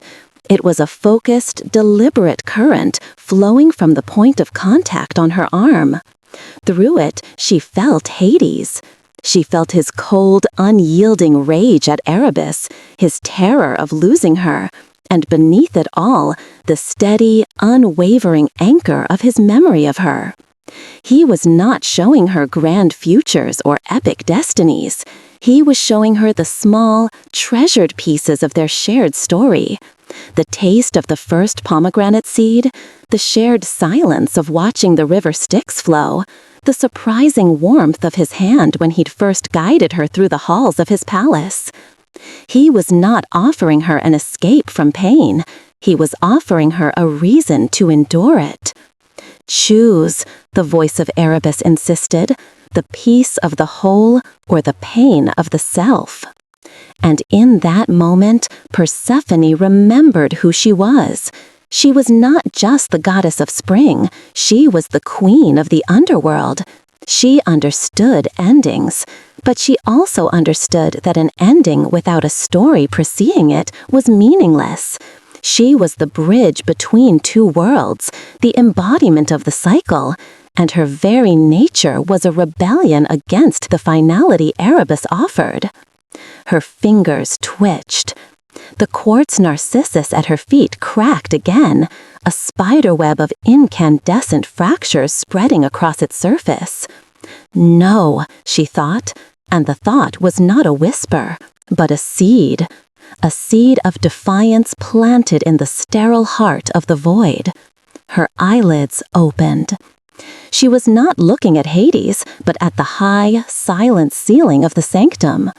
Her eyes, which had been placid pools, now held the fierce, green fire of new life breaking through frozen earth. "There is no beauty without struggle," she said, and her voice, though weak and raspy from disuse, was the first true sound in the sanctum. It was a shattering blasphemy. The narcissus exploded. It did not shatter into shards, but dissolved in a silent implosion of chaotic light, its purpose undone, its magic broken. The effect was cataclysmic. With the anchor of her stillness gone, Persephone's returning life force erupted into the sanctum. It was not a wave of power, but a change in the fundamental law of the space. From the dais where she lay, a single, impossible blade of grass, vibrant and green, pushed its way through the unmaterial of the shadow. Erebus reeled back, not from a physical blow, but from the conceptual assault. The introduction of growth, of change, into his gallery of perfect endings was anathema. Sacrilege, his voice hissed in their minds, the calm finally fracturing into something cold and sharp. The artifacts in the chamber responded. The single note from Orpheus's lyre was no longer a phantom, but a clear, heartbreakingly beautiful sound that echoed in the once silent chamber. The scroll of Sappho's last poem glowed with a fierce golden light, as if the unwritten words were now screaming to be born. The air, once neutral, was now filled with the scent of damp earth, of crushed petals, of rain on hot stone, the scent of life.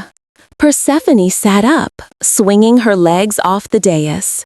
Hades was at her side in an instant, his hand moving from her arm to her back, supporting her. He did not speak, but his presence was a bulwark, a shield of grim finality protecting her nascent, chaotic life. "You have broken my sanctum," Erebus stated, his form seeming to flicker, to lose its sharp definition as the very reality of the space warped around him. "You have chosen the cacophony. You will regret it." He raised a hand, and the blackness of the void outside the chamber began to pour in, not as a flood, but as a thickening of the silence, a reassertion of his principle. The blade of grass withered, the note from the lyre died, the scent of rain faded. He was trying to smother the new story before it could be told. "No," Persephone said, her voice stronger now. She stood, leaning on Hades, and faced the Primordial. She held up her hand, and in her palm, a single tiny seed, no bigger than a speck of dust, materialized. It glowed with a soft green light. You think this is the end. You think this is peace. But a seed is not just a promise of life. It is the memory of every life that came before it. It is a story that knows how to begin again and again and again. That is not a fever. That is resilience. She closed her fist, and the seed's light intensified, pushing back against the encroaching void. She was not wielding power like Zeus wielded lightning. She was asserting a truth more fundamental than Erebus's own. That even after the last word, the silence is never total. There is always the potential for a new voice. The sanctum began to collapse in on itself. The walls were not crumbling, but dissolving into paradox.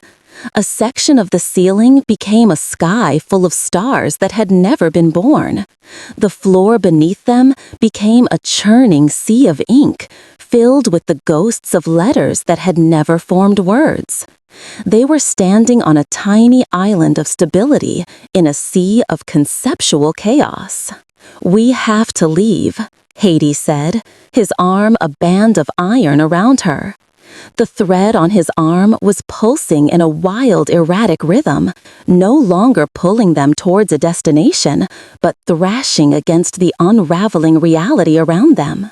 "He is the exit and the entrance," Persephone murmured, her eyes fixed on Erebus, who was now a pillar of pure, placid darkness, trying to absorb the chaos she had unleashed.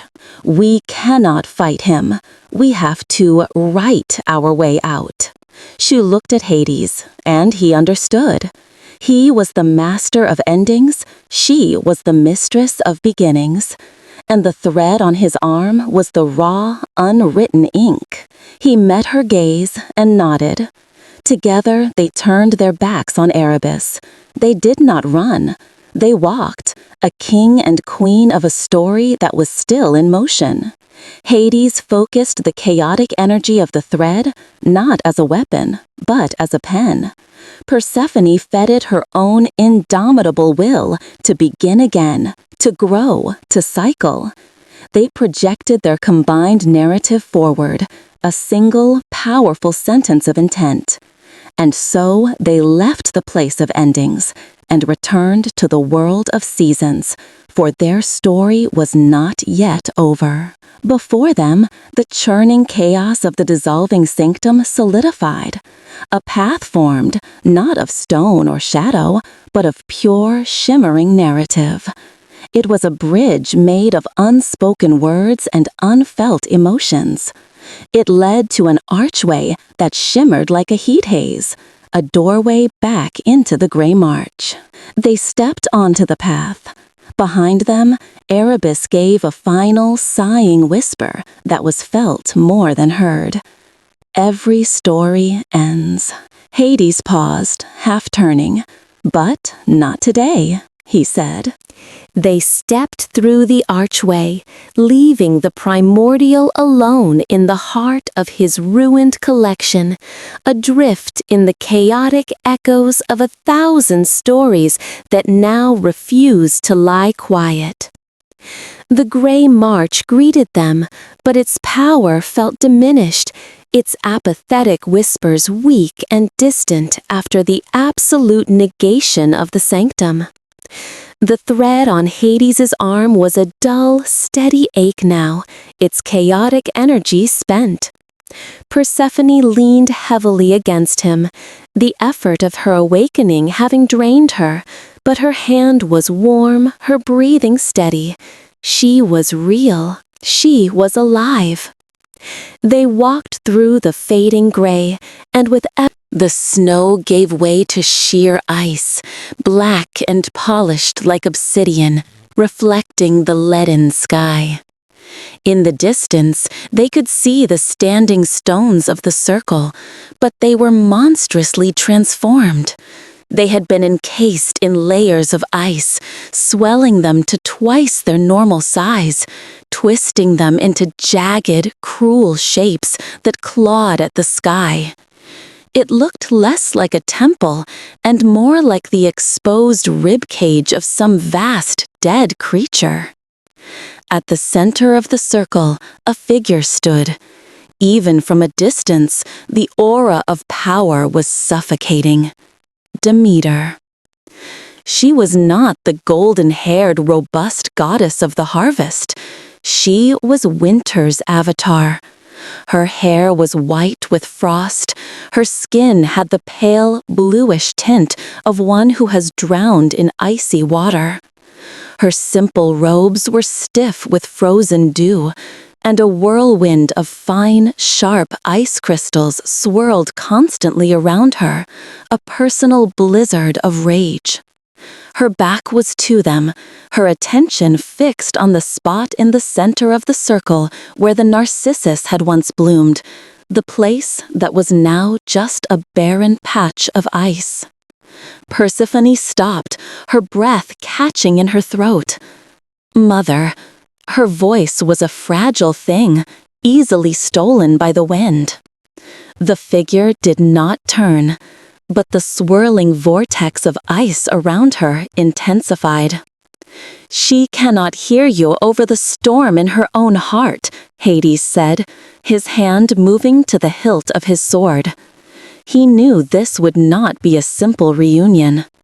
He stepped forward, placing himself slightly ahead of Persephone. Demeter, he called out, his voice carrying the authority of his domain, a sound of finality that cut through the howl of the wind. Your grief is at an end. Look.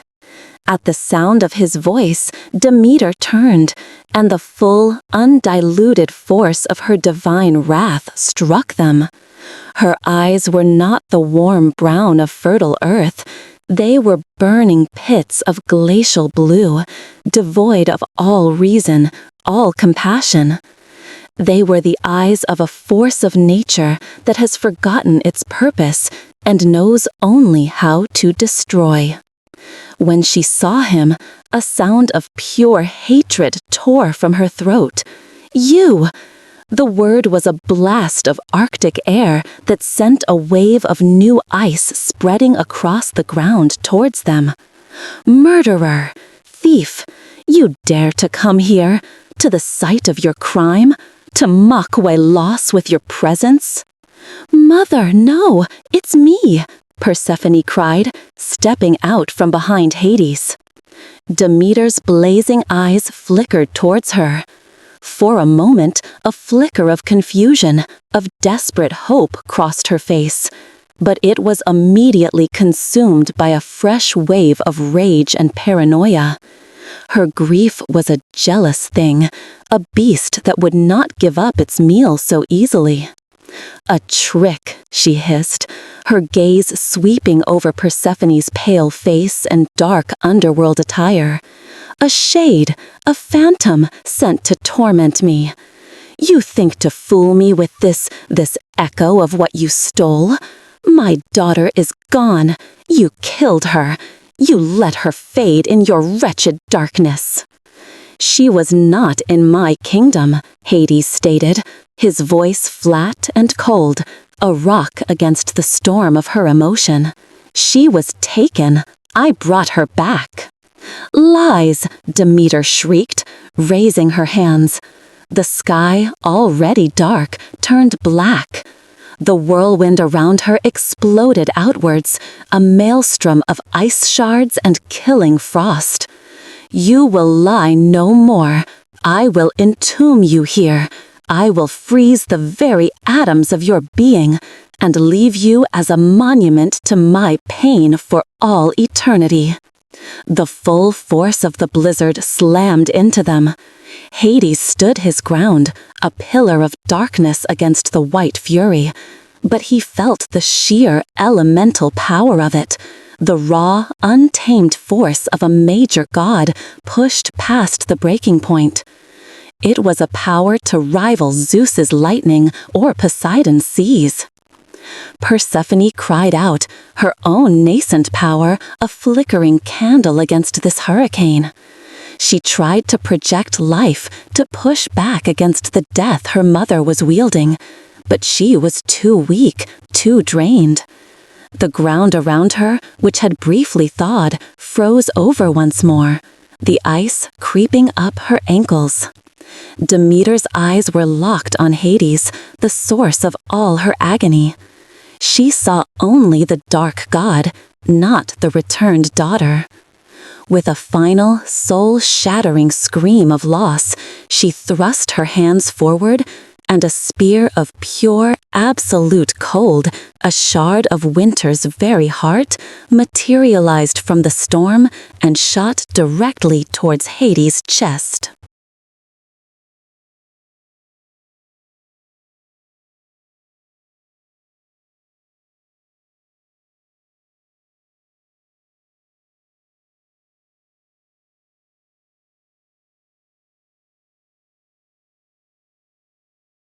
There was no time to think, only to act. The spear of absolute zero was not just a projectile. It was a concept, a focused point of terminal entropy. Hades felt the unmaking pull of it before it had even crossed half the distance between them. He braced himself, his power coalescing, preparing to meet the end with an ending of his own. But Persephone moved. She did not throw herself in front of him like a mortal shield. Her action was far more profound. With a cry that was equal parts terror and defiance, she stepped directly into the spear's path and opened herself to it. She did not try to block it, to deflect it, or to destroy it. She became a vessel.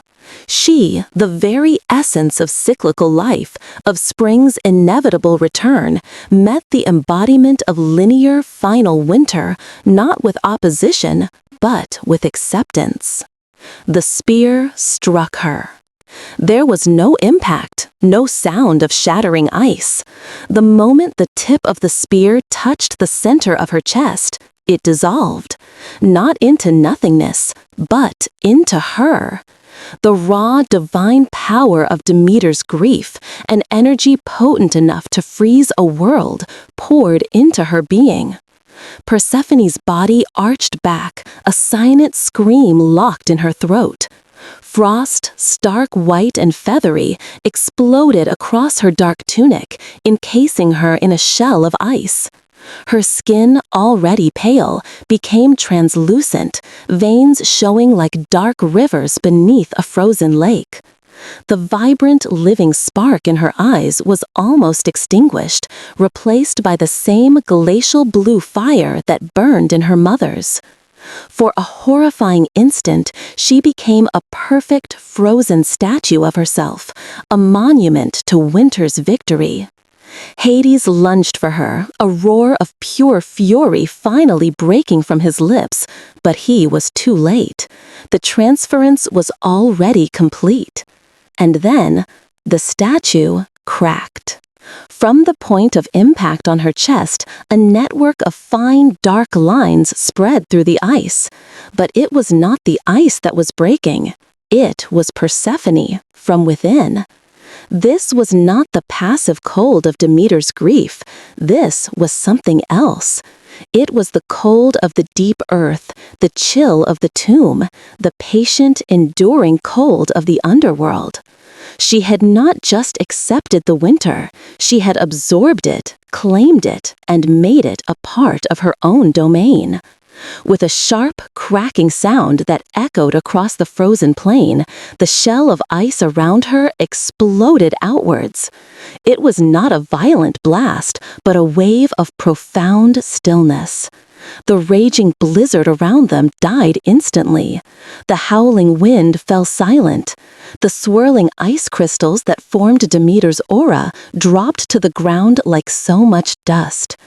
In the sudden, shocking quiet, the only sound was the light, metallic chime of ice fragments skittering across the ground. Persephone swayed on her feet, her head bowed, her dark hair now streaked with threads of stark white. She was breathing in ragged, shallow gasps. Hades was at her side, his arm around her waist, holding her up. He could feel a deep, resonant cold emanating from her, a cold that was utterly familiar to him, a cold that belonged in his kingdom. Where the ice had exploded outwards, the ground was transformed. The thick, gray snow had vanished, revealing the black, frozen earth. But it was not barren. Pushing up through the hard soil, in a perfect circle around where Persephone stood, were flowers. They were not the vibrant, sun-loving blossoms. They were asphodel. Their petals the color of bone, their stems a ghostly gray. They were the flowers of his realm, the flowers of the dead, blooming in the heart of winter's domain. A symbol of life that endures beyond death, a declaration of a new kind of power. Demeter stared, her mouth agape, the blue fire in her eyes fading to a dazed, horrified confusion. The raw, undiluted grief she had wielded had been taken, transformed, and reflected back at her in a language she could barely comprehend. She saw her daughter, alive, breathing, yet surrounded by the funereal blossoms of the underworld.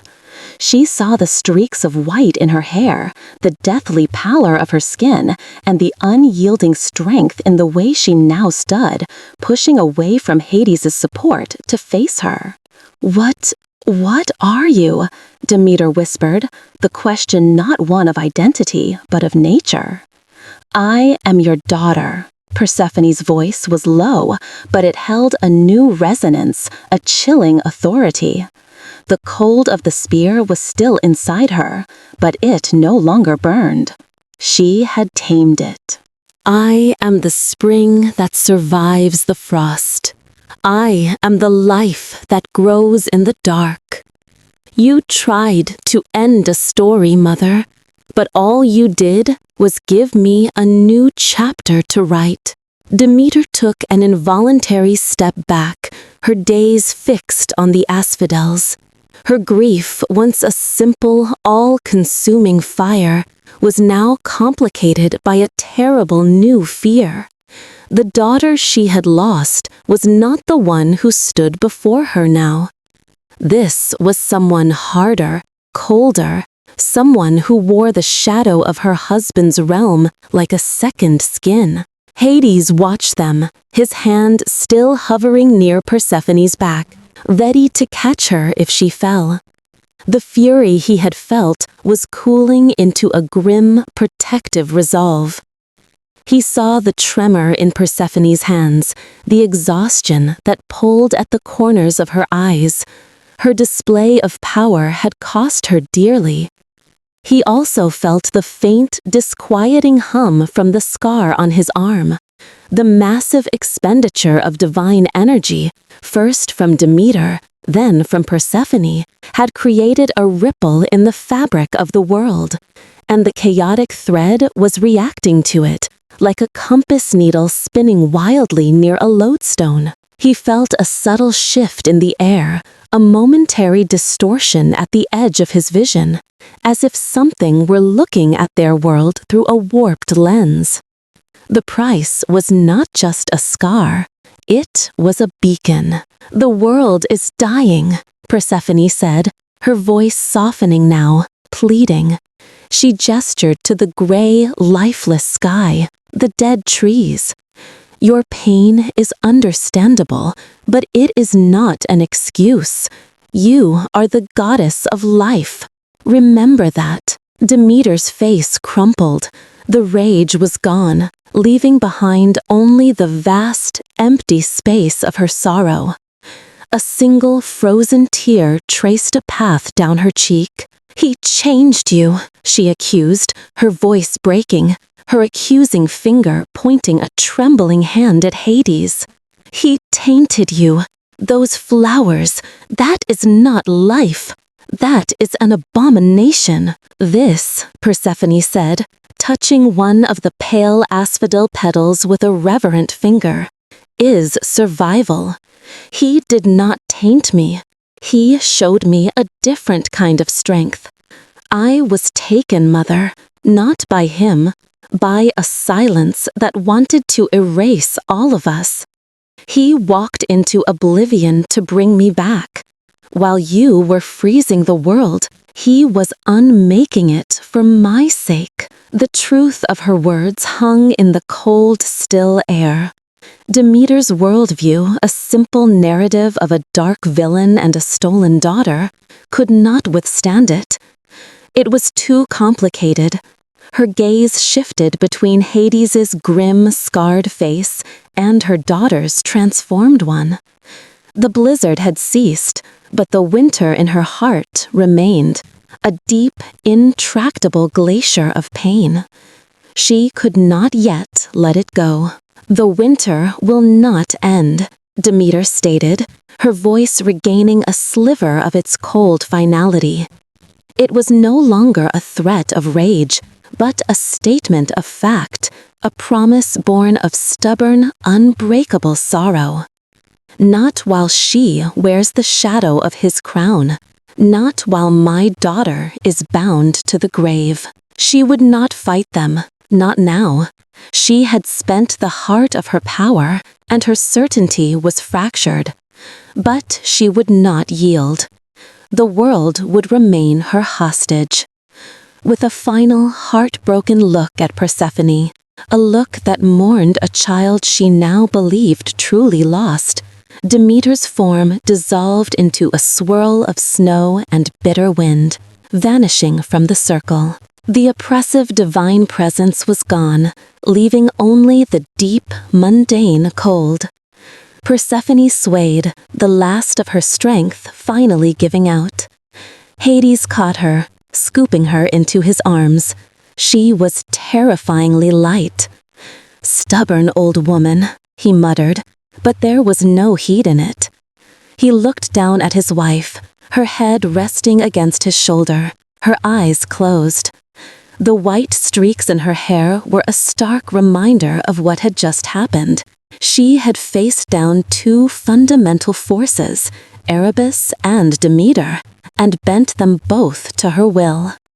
He felt a surge of pride so fierce it was almost painful. He began the long walk back towards the nearest entrance to his realm, his steps sure on the frozen ground. The asphodels watched them go, their pale faces turned towards them, a garden of ghosts blooming in a world of ice. The stalemate was set. It was the only way to find her, Hades said, his patience wearing thin. The fates allowed it. The fates allow many things that are unwise, Hecate retorted, straightening up. They are weavers, not strategists. This thread does not obey the laws of this reality. It hums with the potential of all other realities. To bring it here, into a realm as static and ordered as your own, and then to use it to wage a conceptual war against a primordial, you have rung a bell that cannot be unrung. The distortions, Hades said, flexing his hand, I see things, moments when the world frays. That is the least of it. Hecate's expression was grim. You have created a paradox, a king of endings now marked by infinite possibility. You have become a lighthouse for ships that have no right to sail in our waters. What ships?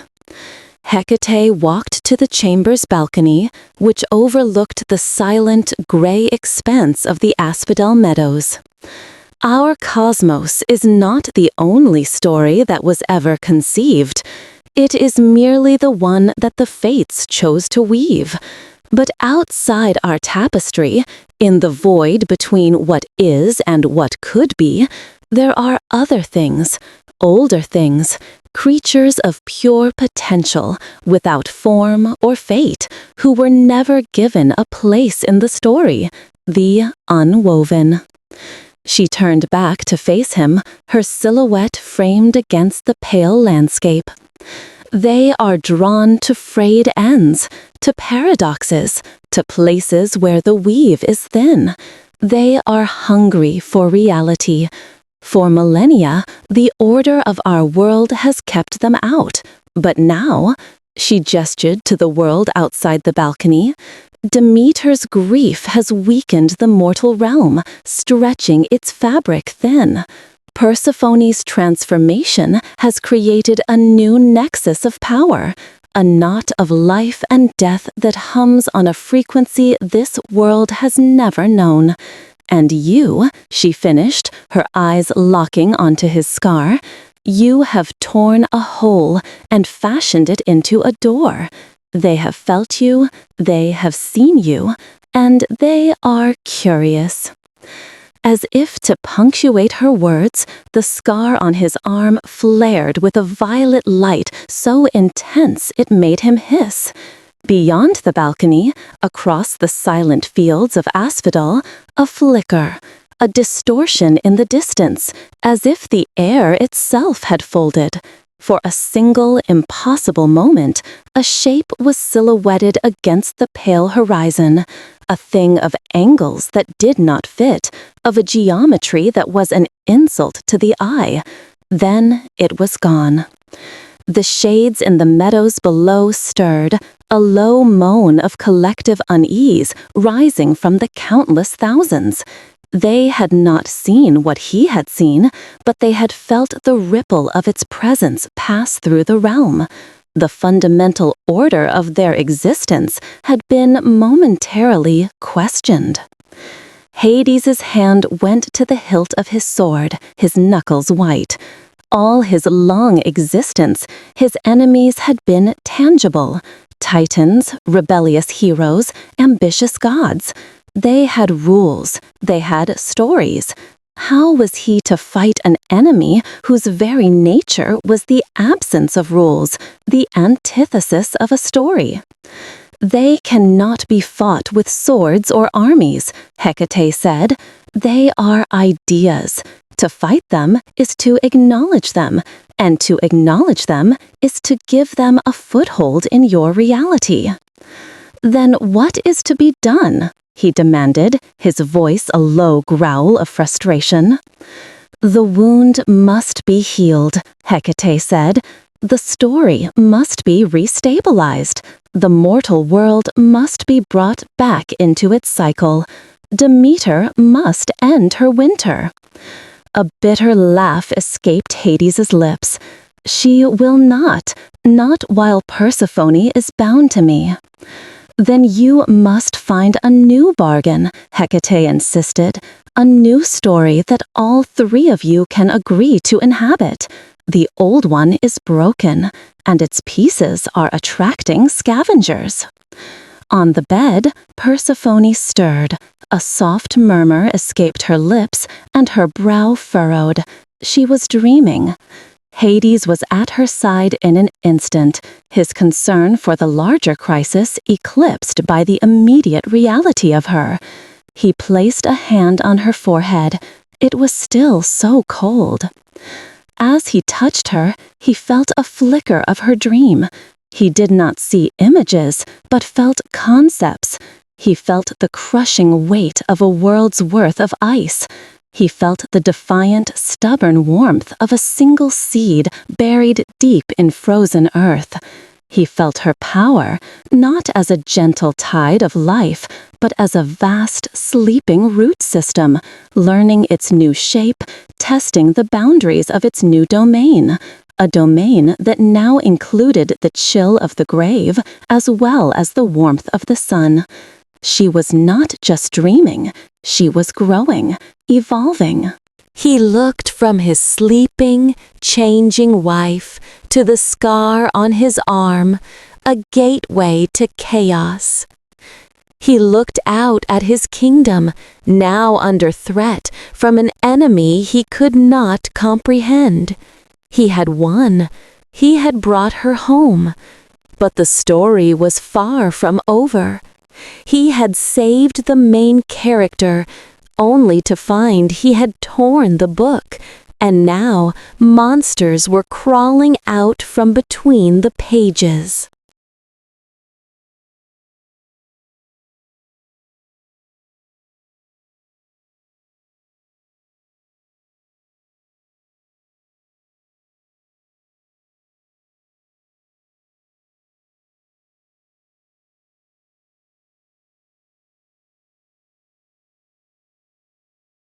He left Hecate on the balcony, her words hanging in the still air like frost.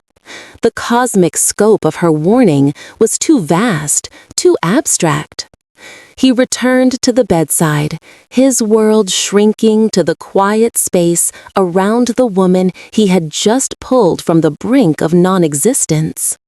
The threat of the Unwoven was a distant, theoretical storm. The fragility of Persephone was the immediate, aching reality. He watched the slow, even rise and fall of her chest. It was a rhythm he had feared he would never see again. As he focused on it, a subtle distortion rippled at the edge of his vision. The obsidian wall behind the bed seemed to liquefy for a heartbeat, its polished surface reflecting not the chamber, but a forest of trees made from writhing, interlocking hands. He felt a wave of conceptual nausea, a vertigo of the soul, and forced his focus back to the simple, absolute truth of his wife's breathing. Inhale, exhale. The pattern was a shield, an anchor of order against the encroaching chaos. He did not know how long he sat there, a silent sentinel in his own quiet kingdom. But eventually there was a change. It began not with a movement, but with a scent. A faint, clean smell of petrichor, the aroma of dry earth after a long-awaited rain, began to emanate from the bed.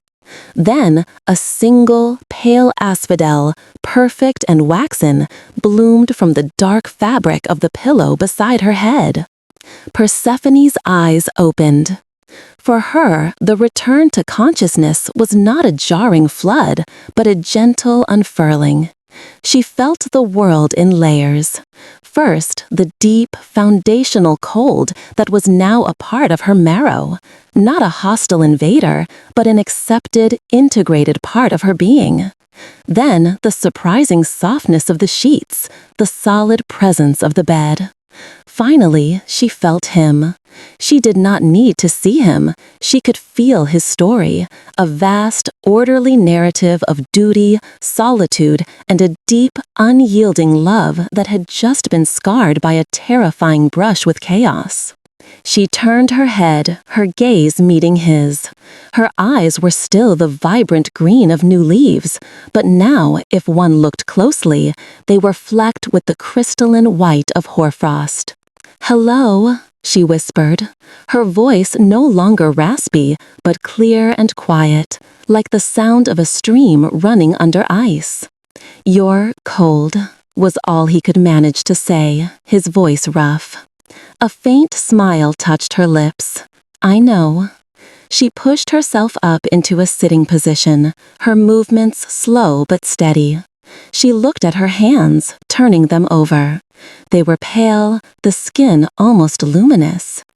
It's not a bad feeling. It's quiet. It feels rooted, as if I can finally feel both the topsoil and the bedrock at the same time. She looked around the chamber, and her expression shifted. It was a look of profound, intuitive understanding that he had never seen in her before. "The stories of these stones," she murmured, her gaze on the glowing silver veins in the wall. "They are so old, so patient." She looked at the asphodel blooming on the pillow and touched its petal. "And this one is so new." Hades saw it then. She was not just seeing objects, she was perceiving their narratives, their place in the great, ordered tapestry of his realm. The change in her was deeper than he had imagined. "Persephone," he began, the weight of Hecate's warning pressing down on him. "When I brought you back, there was a cost. for both of us. He held up his right arm, letting her see the scar in the dim light. The violet pulse was dormant now, but the mark was undeniable, an alien script carved into his skin. He explained everything. Hecate's warning, the unwoven, the distortions he had seen, the feeling of the world fraying at the edges. He spoke in the flat, measured tones of a king delivering a battlefield report, but she could feel the current of fear running beneath his words. It was the fear of a master architect who discovers his foundations are built on sand. When he finished, she was silent for a long moment. She reached out and traced the lines of the scar with a fingertip that was as cold as riverstone.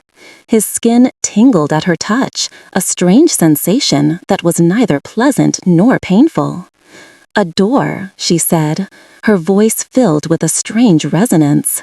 She looked up, her eyes meeting his, and there was no fear in them, only a fierce, burgeoning resolve. "Then we will have to write a stronger one to keep the drafts out." Her simple acceptance, her immediate framing of the crisis as a shared task, eased a tension in his chest he hadn't realized he was holding. He was not alone in this. Suddenly, she stiffened, her head tilted, as if listening to a sound he could not hear. "What is it?" he asked, instantly alert. "The river," she breathed, her brow furrowing. "It's singing out of tune." Before he could question her, a deep, discordant hum vibrated through the stone of the palace. It was not a sound, but the ghost of one, a tremor in the fundamental stillness of the realm. Outside, the low moan of the shades in the meadows rose in pitch, becoming a chorus of confused terror. Hades was on his feet in an instant, Persephone beside him. They moved together, not as a god and his rescued consort, but as two aspects of a single, indivisible power. They swept from the chambers and out onto the grand causeway that led to the banks of the Styx. The sight that met them was a violation. The River Styx was not a river of water, but of binding promises. Its dark, slow-moving current was the physical manifestation of every unbreakable oath sworn in its name. Its power was absolute, its nature unchanging, but now it was corrupted. The surface of the water, usually a placid, inky black, was shimmering with an oily rainbow sheen. The current had grown sluggish, thick, as if the concepts it carried were curdling. Along the banks, shades were clutching their heads, wailing. An oathbreaker, long bound in chains forged from his own lies, suddenly found his shackles dissolving into smoke, his expression turning from one of deserved torment to one of utter, gibbering madness as the very concept of his punishment lost its meaning. Hovering over the center of the river was a smudge. It was not a creature of flesh or shadow, but a patch of visual and conceptual noise. It had no stable form, shifting from a cluster of impossible intersecting angles to a vortex of colors that had no name. It was a visual scream, and as it hovered, it dripped. Droplets of pure paradox fell from it, hitting the river and spreading like poison. Where they touched the water, the oaths within it frayed. Hades could feel it, the promise of Achilles' invulnerability flickering, the oath that bound the Titans in Tartarus groaning under a sudden alien strain. This was an unwoven. It was not attacking his kingdom with force. It was editing it, redacting its most fundamental laws. Hades drew his sword, a blade forged in the heart of a dead star, its edge a line of perfect finality. He took a step forward, but Persephone put a hand on his arm, the scarred one. "You can't. To strike it is to engage with its paradox. It will just make the tear wider. She looked from the chaotic smudge to the corrupted river, and a new kind of light kindled in her eyes. You cannot end a question, but you can answer it. She stepped past him to the very edge of the riverbank. She closed her eyes, and the espadelles that had bloomed around her in the mortal world began to appear at her feet, pushing up through the ancient flagstones of the causeway, pale, silent, and absolute. Then she began to speak. Her voice was not loud, but it carried across the unnatural silence, imbued with the dual authority of life and death. Before the seed, there is the soil, she said, her voice weaving a new story into the air. Before the soil, the stone. Before the stone, the fire. Before the fire, the first ending, and the first silence that followed. All things have a beginning, rooted in what came before. She opened her eyes and looked at the Unwoven.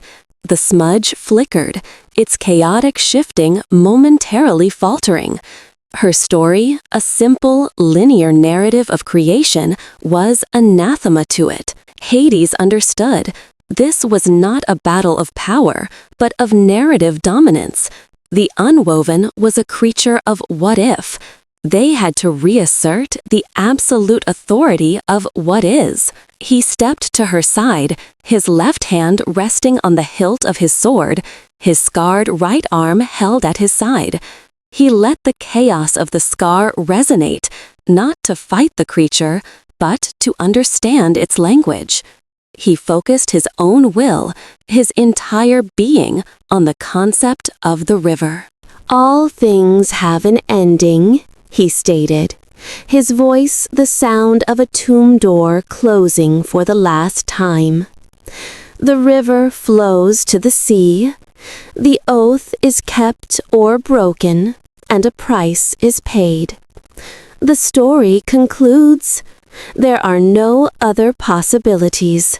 There is only the path and the destination. Together, their voices created a harmony of opposites. Persephone spoke of the unshakable chain of beginnings, of cyclical life, of the promise held within a seed. Hades spoke of the unalterable reality of endings, of consequences, of the finality of the grave. They were not telling one story, but two halves of the same, eternal truth. The cycle. Birth, life, death, renewal. A closed, perfect loop with no room for the chaos of infinite possibility. Their combined narrative washed over the Styx. The oily sheen on the water began to recede. The sluggish current began to flow again. The asphodels on the bank, the soundless shriek was a focused attack. The smudge of chaos abandoned its assault on the river and turned its full, non-existent attention on the source of the story that was strangling it. It found the flaw, the crack in the wall of order. It found the scar.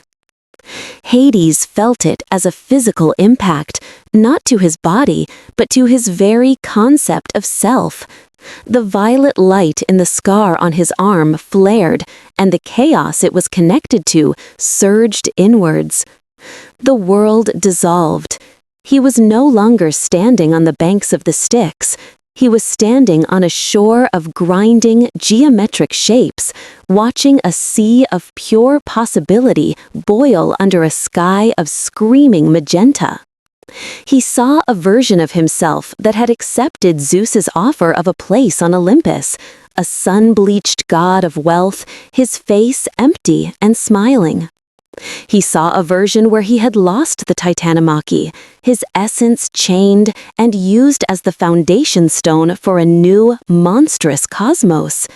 He saw 1,000 other endings, 1,000,000 other beginnings, all of them clamoring for attention, all of them equally valid, equally real. His narrative faltered. The solid declarative statement of "all things have an ending" became a question in his own mind. Do they? Or do they simply change into something else? The moment his certainty wavered, the Unwoven pressed its advantage. The oily sheen on the Styx surged back with a vengeance. The asphodels at Persephone's feet flickered, their petals becoming translucent. The wails of the shades intensified as the very memory of their own life stories began to unravel. "Hades!" Persephone's voice cut through the storm of paradox in his mind. It was a lifeline. He fought to focus on it, but the visions were too strong, the sheer weight of infinite potential too crushing for a being whose entire existence was defined by absolute limits. He stumbled, one knee dropping to the flagstones. His sword felt impossibly heavy, a useless piece of solid matter in a war of ideas. The Unwoven pulsed, a triumphant vibration in the air, sensing victory. Persephone did not panic. She saw the violet light consuming his arm, felt the tremor in her story. She could not fight the chaos for him. It would be like trying to scoop up the sea with a sieve. But she could remind him of the shore. She moved, placing herself directly in front of him, her cool hands coming to rest on his shoulders. She ignored the Unwoven, focusing her entire being on him. And she did not project life. She did not call upon the power of spring. She reached for the new, cold certainty within her. She called upon the winter she had consumed, the finality she had made her own. "Idonius," she said, her voice a quiet command, imbued with the stillness of a frozen seed. "Look at me. Forget the sea. Remember the stone." She pushed a piece of her own narrative into him, a story not of growth, but of endings. She showed him the quiet dignity of a soul's final journey. She showed him the stark, beautiful finality of a frost-killed leaf. She showed him the deep peace of the underworld, the absolute certainty that all things eventually come to rest. She did not fight the chaos. She reinforced his truth so powerfully that it became the only truth that mattered. "You are the king of this realm," she whispered, her frost-flecked eyes holding his. "You are the final word. You are the closing of the book. That is your story. It does not have to be the only story, but it is yours. Claim it." Her words, infused with the unyielding power of her new domain, were an anchor. Through the storm of what if, Hades clung to the absolute certainty of what is. The visions receded, banished by the sheer, stubborn weight of his own identity. He rose to his feet, his eyes clearing. The violet light in his scar dimmed, contained once more. He looked at Persephone, a silent acknowledgement passing between them. Then, together, they turned to face the Unwoven. Their narrative was no longer two separate halves, but a single, interwoven braid. "You have no story," Persephone began, her voice the quiet rustle of the first snowfall. "We will give you one," continued, his voice the final, resonant toll of a bell. They began to weave. They did not attack the creature, they defined it. "You are a ripple," Persephone said, and as she spoke, the chaotic smudge lost its hard, geometric edges, its form blurring like a reflection in disturbed water. "The echo of a stone dropped in a pond that is no longer there. The stone has sunk," Hades stated, and the creature's chaotic motions slowed, its internal churning becoming a slow, ponderous drift. The water is still. Your story was a flicker, Persephone declared, raising her hand. In her palm, a single, perfect snowflake formed, its structure intricate and absolute, brief, bright, and now it is over. You are a memory, Hades concluded, his voice leaving no room for argument, and you will now be forgotten. He raised his scarred arm, not as a weapon, but as a judge. The violet light flared one last time, but it was not a surge of chaos. It was a focused beam of pure narrative, a command. It struck the Unwoven. The creature did not explode or scream. It simply ended. Its form dissolved, not into nothingness, but into a shower of faint, gray motes that drifted down towards the Styx. As each mote touched the water, it was absorbed, becoming a part of the river's story, the tale of an intrusion that had been repelled. The oily sheen vanished completely, the river's current returning to its slow, majestic pace. Its integrity was restored, albeit scarred by the memory of its violation. The silence that followed was profound.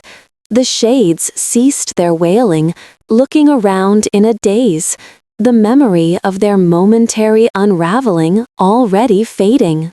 Hades lowered his arm, a deep exhaustion settling into his bones. The conceptual battle had drained him far more than any physical conflict. He looked at Persephone. She was pale, the effort of anchoring him and weaving the ending having taken its toll, but she stood tall. The asphodels at her feet were vibrant, their roots firmly planted in the reality they had just defended. "Thank you," he said, the words feeling small and inadequate. "We are a partnership," she replied, her hand finding his. Her skin was still cool, but it was a comforting, solid presence. A king and queen defend their realm, together. They stood for a long moment, watching the river flow, the crisis averted, but its implications settling upon them like a shroud. This was only the first. Hecate was right. As long as the mortal world remained broken, as long as his scar remained an open door, their reality would continue to fray. The Unwoven would return. "This changes nothing for your mother," he said, his gaze distant. "She will not see this as a reason to relent. She will see it as proof of my realm's corruption." "Then we stop trying to convince her," Persephone said, her voice hardening with resolve. "We stop pleading. The old bargain was about separation. My time with her, my time with you. It was a story of division. That story is broken. We need a new one, a story of connection." He turned to look at her, intrigued. "What are you proposing?" "My mother mourns the goddess of spring, the girl who brought flowers to the sunlit world. She believes that girl is dead, replaced by a queen of shades. She is right, in a way. I am not who I was. But she is also wrong. The spring is not gone. It is merely sleeping, inside me, alongside the winter." She held up her hand, and in her palm a single seed appeared, glowing with a soft green light. But around the seed, a delicate, intricate cage of frost crystals formed, protecting it, containing it. The more he looked at the seed in her hand, at the delicate cage of frost that both imprisoned and protected it. The idea was audacious, a fundamental rewriting of the cosmic laws he had upheld for eons. My domain has one law, Persephone. It is the foundation upon which my throne rests. That which enters does not leave. The shades do not walk the sunlit lands. The finality of death is absolute. To share it is to break the world in a different way. Is the world not already broken? She countered, her voice gentle but firm. The seed and its frost cage vanished from her palm. You mistake my meaning. I would not release the shades. Their stories are over. I would bring the mortal world the wisdom of our realm. The lesson that a fallow season is not a death, but a necessary quiet. That rest is a form of strength. That some things must end for new things to begin. My mother has forgotten this. She is forcing an eternal winter, an ending with no new beginning. She has broken the cycle. I am the only one who can restore it, because I am the only one who now embodies it completely. He saw the unshakable truth in her logic. His kingdom was not about punishment. It was about order. The final, immutable order of a finished story. What she proposed was not to shatter that order, but to teach its value to a world that had forgotten it. It was a terrifyingly radical thought, but the sight of the corrupted Styx, the memory of the conceptual vertigo he had felt, was a potent argument. The old rules were no longer sufficient to protect them. She will not listen to reason, Hades said, the pragmatist in him surfacing. Her grief is a shield against it. Then I will not use reason, Persephone said, her gaze turning towards the distant, unseen surface world. I will use truth. She mourns a child of sunlight. I will show her a queen of the turning seasons. She must see that what she has lost has been replaced by something stronger. The journey of their ascent was a reversal of her first terrifying descent. They passed through the echoing halls of his palace, across the silent fields of asphodel, and to a hidden gate behind the throne of judgment, a passage known only to him. As they walked, he felt the subtle resonance from his scar, a low, persistent hum that was now a part of him.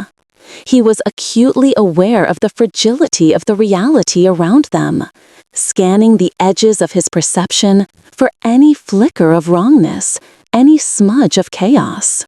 He was a jailer who now carried the key to his own prison in his very flesh.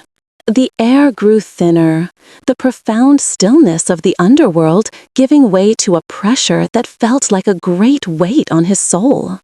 It was the pressure of Demeter's grief-stricken world.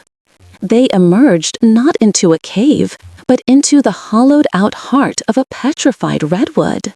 The air that hit them was so cold, so utterly devoid of life, that it felt like the physical manifestation of an ancient curse.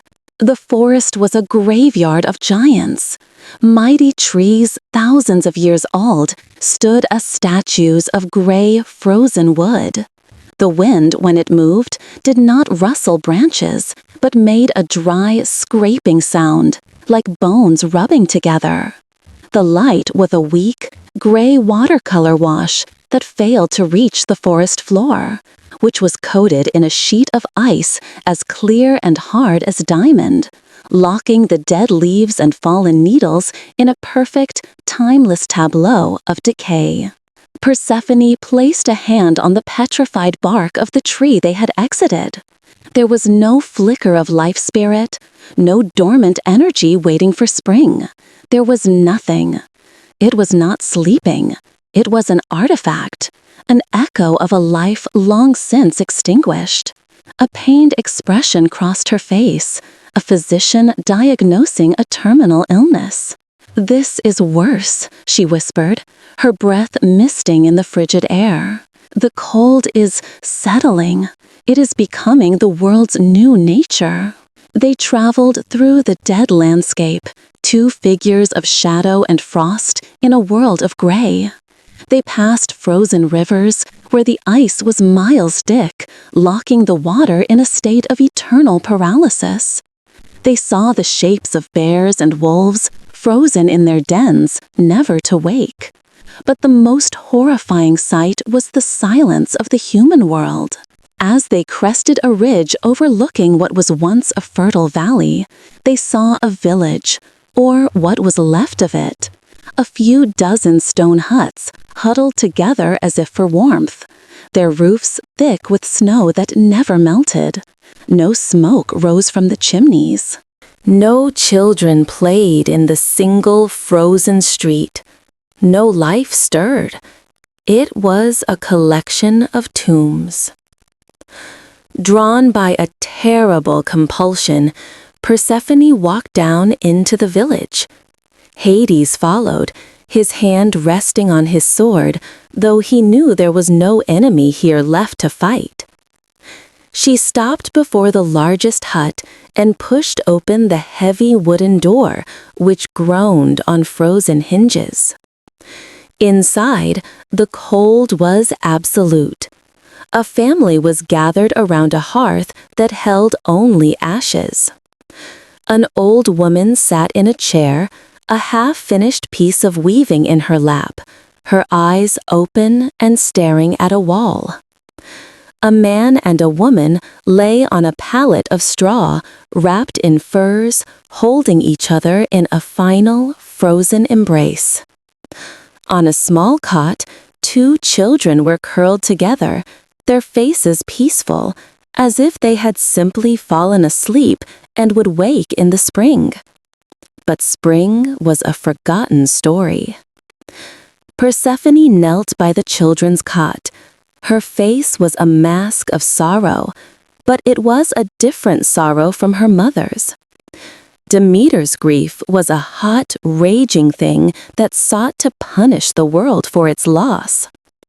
Persephone's was a cold, profound empathy, a queen mourning her lost subjects. She reached out and gently closed the children's eyes. As her cool fingertips brushed their skin, a single, perfect asphodel bloomed on the frozen blanket between them, a final, quiet blessing, a recognition of a story that had now truly ended. She stood, her expression no longer just sad, but forged into a new, harder shape. "She has done this," she said, her voice low and dangerous. "In the name of a life she claims to cherish, she has become the greatest killer this world has ever known." "Where is she?" Hades asked, his own anger a cold, dark weight in his gut. Persephone closed her eyes, not to see, but to feel. She reached out with her new senses, past the overwhelming blanket of cold, searching for the source, the heart of the storm. Not Eleusis, that is a place of memory. She is at a place of creation, the place it began. Her eyes snapped open, the Nysian plain. The journey to Nysa was a pilgrimage to the heart of a dead god's rage. The closer they came, the more absolute the winter became. The landscape was no longer recognizable as Earth, but had become an alien vista of jagged ice canyons and plains of wind-swept, razor-edged frost. And in the center of it all, where 1,000,000 flowers had once bloomed in impossible profusion, was a glacier. It was a mountain of pure, blue-hearted ice, a monument to a single, stolen moment, its peak scraping the bruised gray sky. Atop the highest, flattest point of the glacier, a lone figure stood, Demeter. She was not pacing, she was not weeping. She was perfectly, unnaturally still, her back to them. The personal blizzard that had once swirled around her was gone, the rage now too cold, too deep for such a chaotic expression. The air around her was so cold it shimmered, distorting the light. She had ceased to be a goddess inhabiting the winter. She had become the winter itself. They stopped at the base of the ice mountain. Hades looked up at the figure and then at his wife. He knew his role. "My presence here is an accusation," he said softly. "She will build her walls higher if she sees me. This must be your story to tell." Persephone nodded, her gaze fixed on the figure of her mother. "Wait for me," she said, a simple request that carried the weight of their shared ordeal. "Always," he replied. He stepped back, finding a place among a copse of ice-shattered rocks, a shadow in the periphery. He was a silent guardian, his hand never straying far from his sword, his senses alert not only to the goddess above, but to the subtle hum of his scar, to the possibility of a flicker of wrongness at the edges of this terribly strained reality. Persephone began her ascent. She did not climb the glacier so much as walk it, her feet finding purchase where there should have been none. The ice did not melt before her as the snow once had. Instead, it seemed to recognize her. The profound cold in her own being met the absolute cold of the glacier and found a grim, resonant harmony. She was not an invader here. She was a rival power coming to parley. She reached the summit and stopped 100 paces from her mother. The wind was a high, thin keen, the only sound in the frozen world. "Mother," she called out.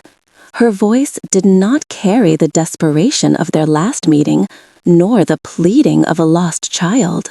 It was the clear. The figure on the glacier turned slowly, not with the fluid motion of a living being, but with the grinding finality of a continent shifting. The face that met Persephone's was barely recognizable. The flesh was tight over her cheekbones, translucent and blue-veined like the ice beneath her feet.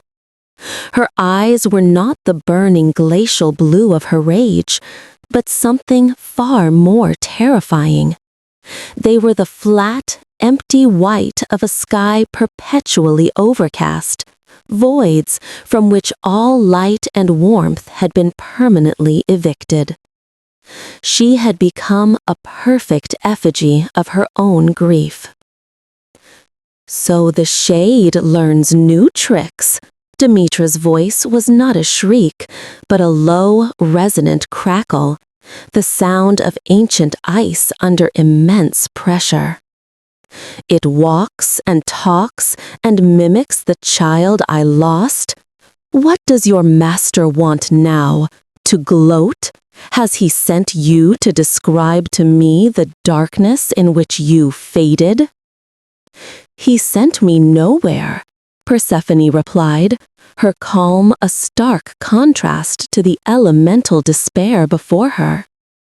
"I came because you have built a mausoleum for a single moment, and you are burying the entire world inside it with you. These people," she gestured to the unseen frozen valley, "these trees, these animals, their stories have ended because you refuse to let yours continue. You, the mother of all life, have become a god of universal death." A flicker of something, not anger, but a deep, cosmic irritation, disturbed the blankness of Demeter's eyes. "They are temporary. They are mortal. Their stories were always meant to end. Hers was not. You dare to speak to me of life? You who are draped in the shadows of the tomb?" You reek of him. You reek of finality. I am not draped in shadow, Mother.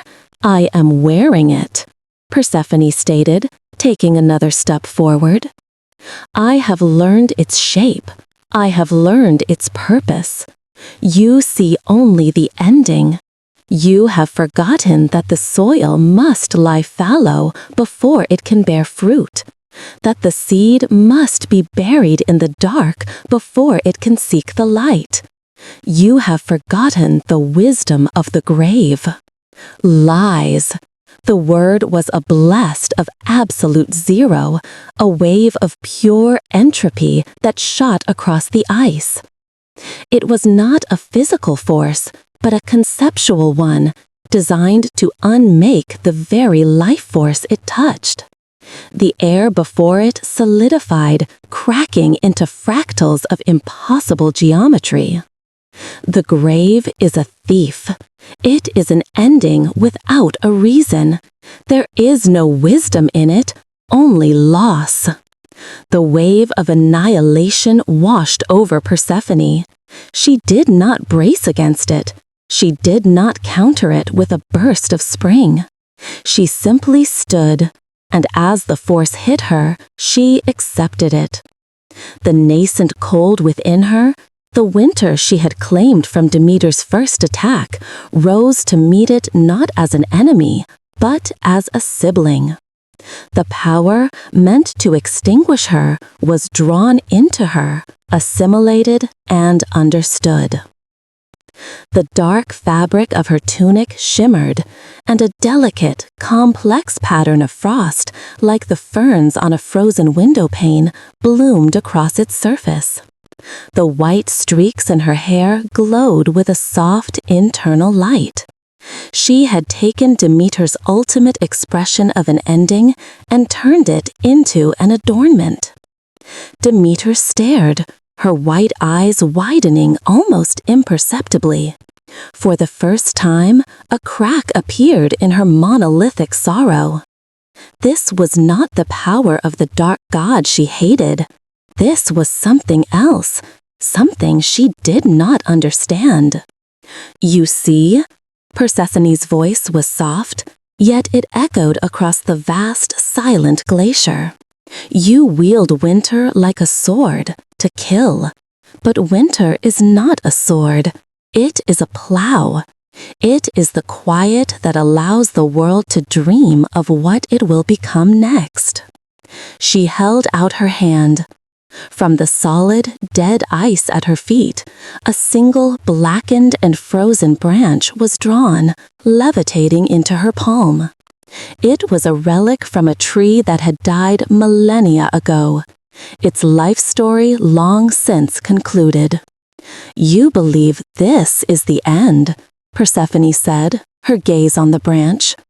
She closed her hand around it, and a soft, green light pulsed from between her fingers.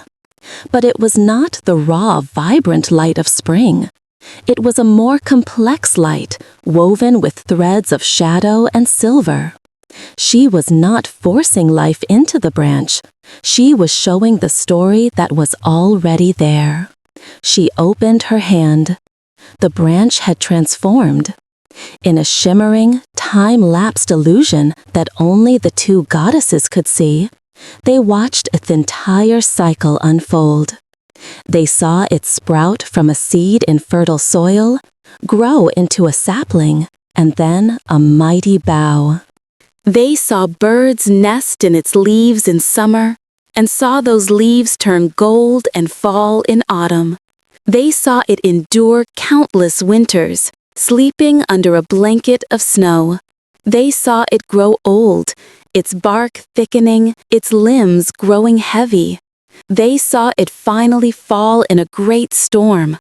And then, they watched the most crucial part of the story. They saw it decay. They saw the fungi and insects break it down, returning its essence to the earth, creating rich soil from which a host of new saplings, its children, sprang forth. The illusion faded, leaving the simple, dead branch in her hand once more. But it was no longer just a dead thing. It was a testament to a completed cycle. That, Persephone said, her voice imbued with an authority that was absolute, is the wisdom you have abandoned. Without the end of the story, there can be no new beginnings. You have not preserved me. You have halted creation. Demeter was silent.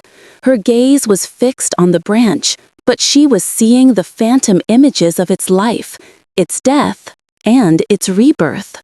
The story Persephone had shown her was a fundamental truth, a law of nature that she herself had once governed. Her grief had been so all-consuming that she had declared war on the very principles she embodied. Down below, hidden among the rocks, Hades felt the massive, controlled surge of Persephone's power. It was a story told with divine force, and it sent a ripple through the fabric of the world. The scar on his arm pulsed with a sharp, insistent ache. He felt a flicker, a brief moment of intrusive wrongness, like a misplaced word in a perfect line of poetry. Something had noticed. The bell had been rung again.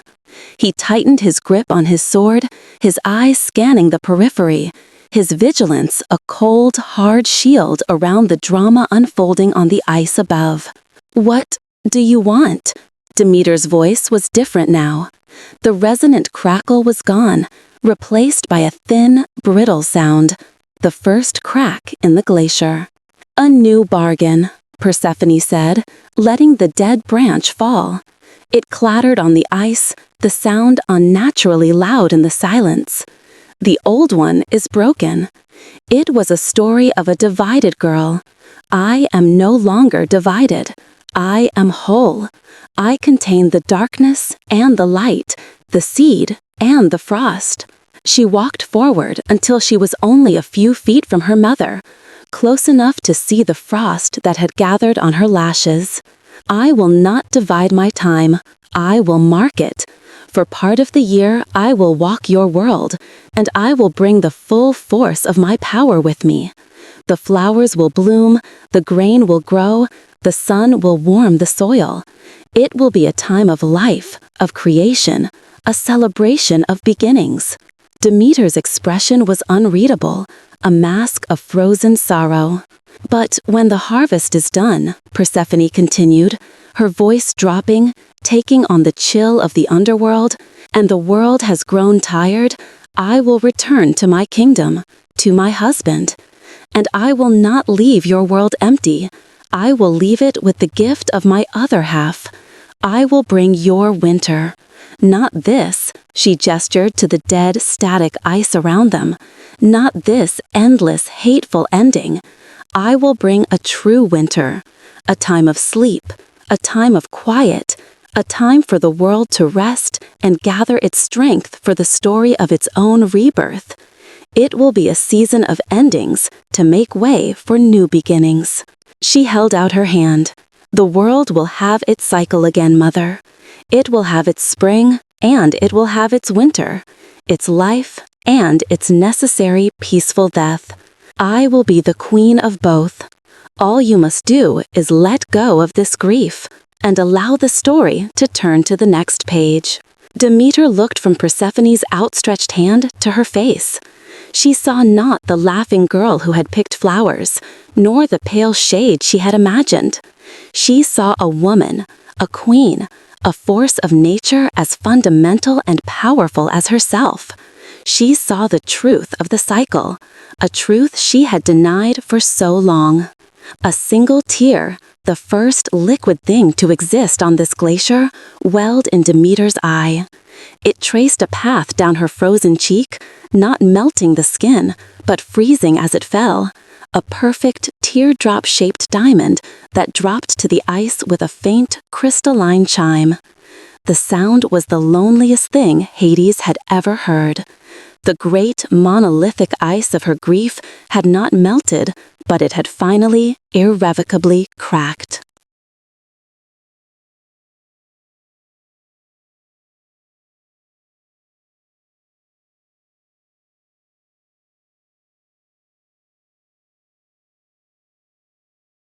The diamond tear lay on the ice between them, a perfect, multifaceted prison for a single moment of sorrow.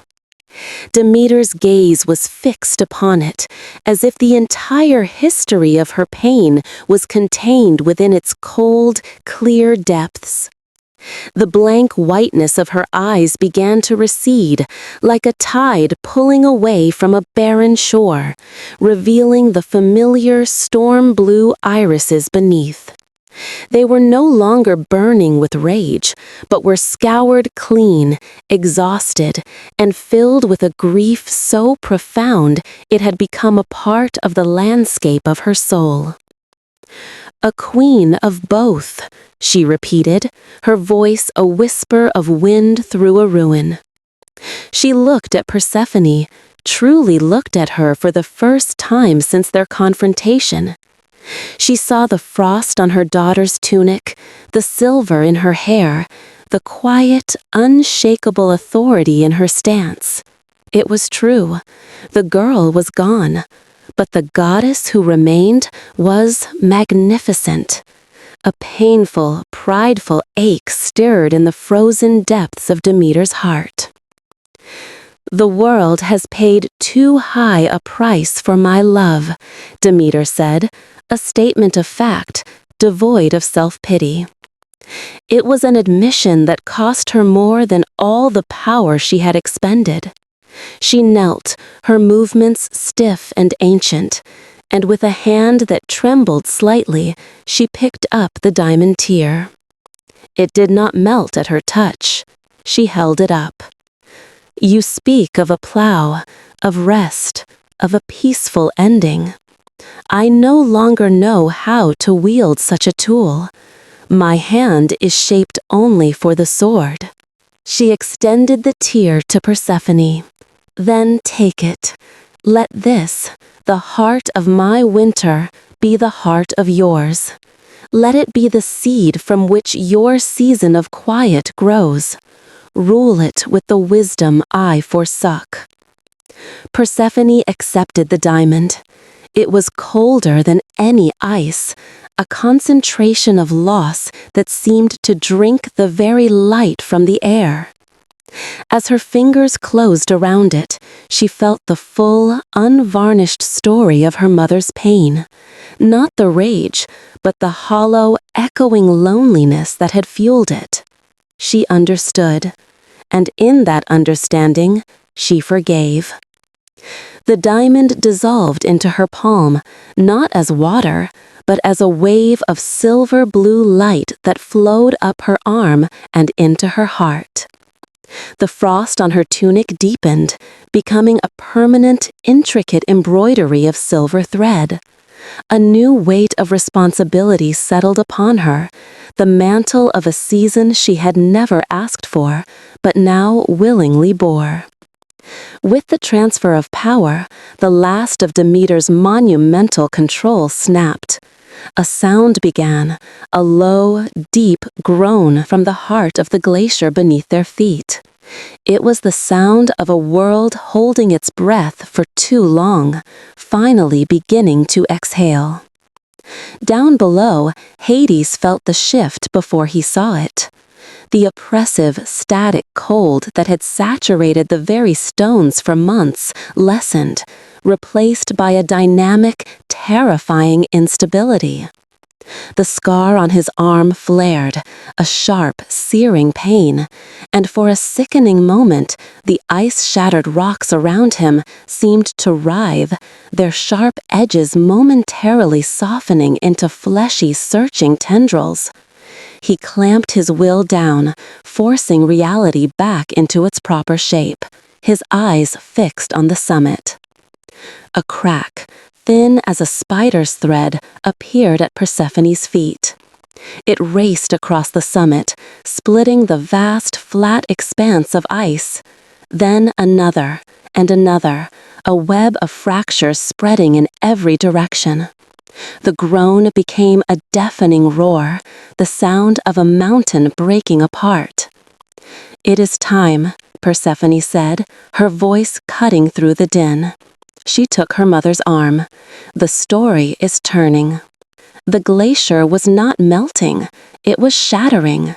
Huge shards of blue ice the size of palaces calved from its sides, crashing into the canyons below with the force of falling stars. And from beneath the ice, from the heart of the world, came the water. It was not a gentle thaw, it was a deluge. A global artery squeezed shut for an age had just burst. Rivers that had been solid for months exploded from their frozen prisons, roaring down the valleys in a brown, churning torrent, carrying boulders and the petrified trunks of trees as if they were twigs. Persephone led her mother down the collapsing mountain with a preternatural calm, the ice seeming to form a stable path before them, even as the world dissolved into chaos around them. They reached the base just as the last of the glacier's peak gave way, collapsing in on itself with a final, world-shaking boom. Hades met them, his dark eyes scanning the horizon, his entire being a shield against the chaos. He looked at Demeter, whose face was now streaked with water from the melting ice, making it seem as if she were finally weeping. Her power was spent, her divine energy at its lowest ebb since the days of the Titanomachy. She looked from her daughter's hand on her arm to Hades' grim, watchful face. "She has your strength," Demeter said to him, her voice hoarse. It was not an accusation, it was a concession. "And she has my heart. Protect them both." Hades gave a single, sharp nod. The truce was unspoken, but absolute.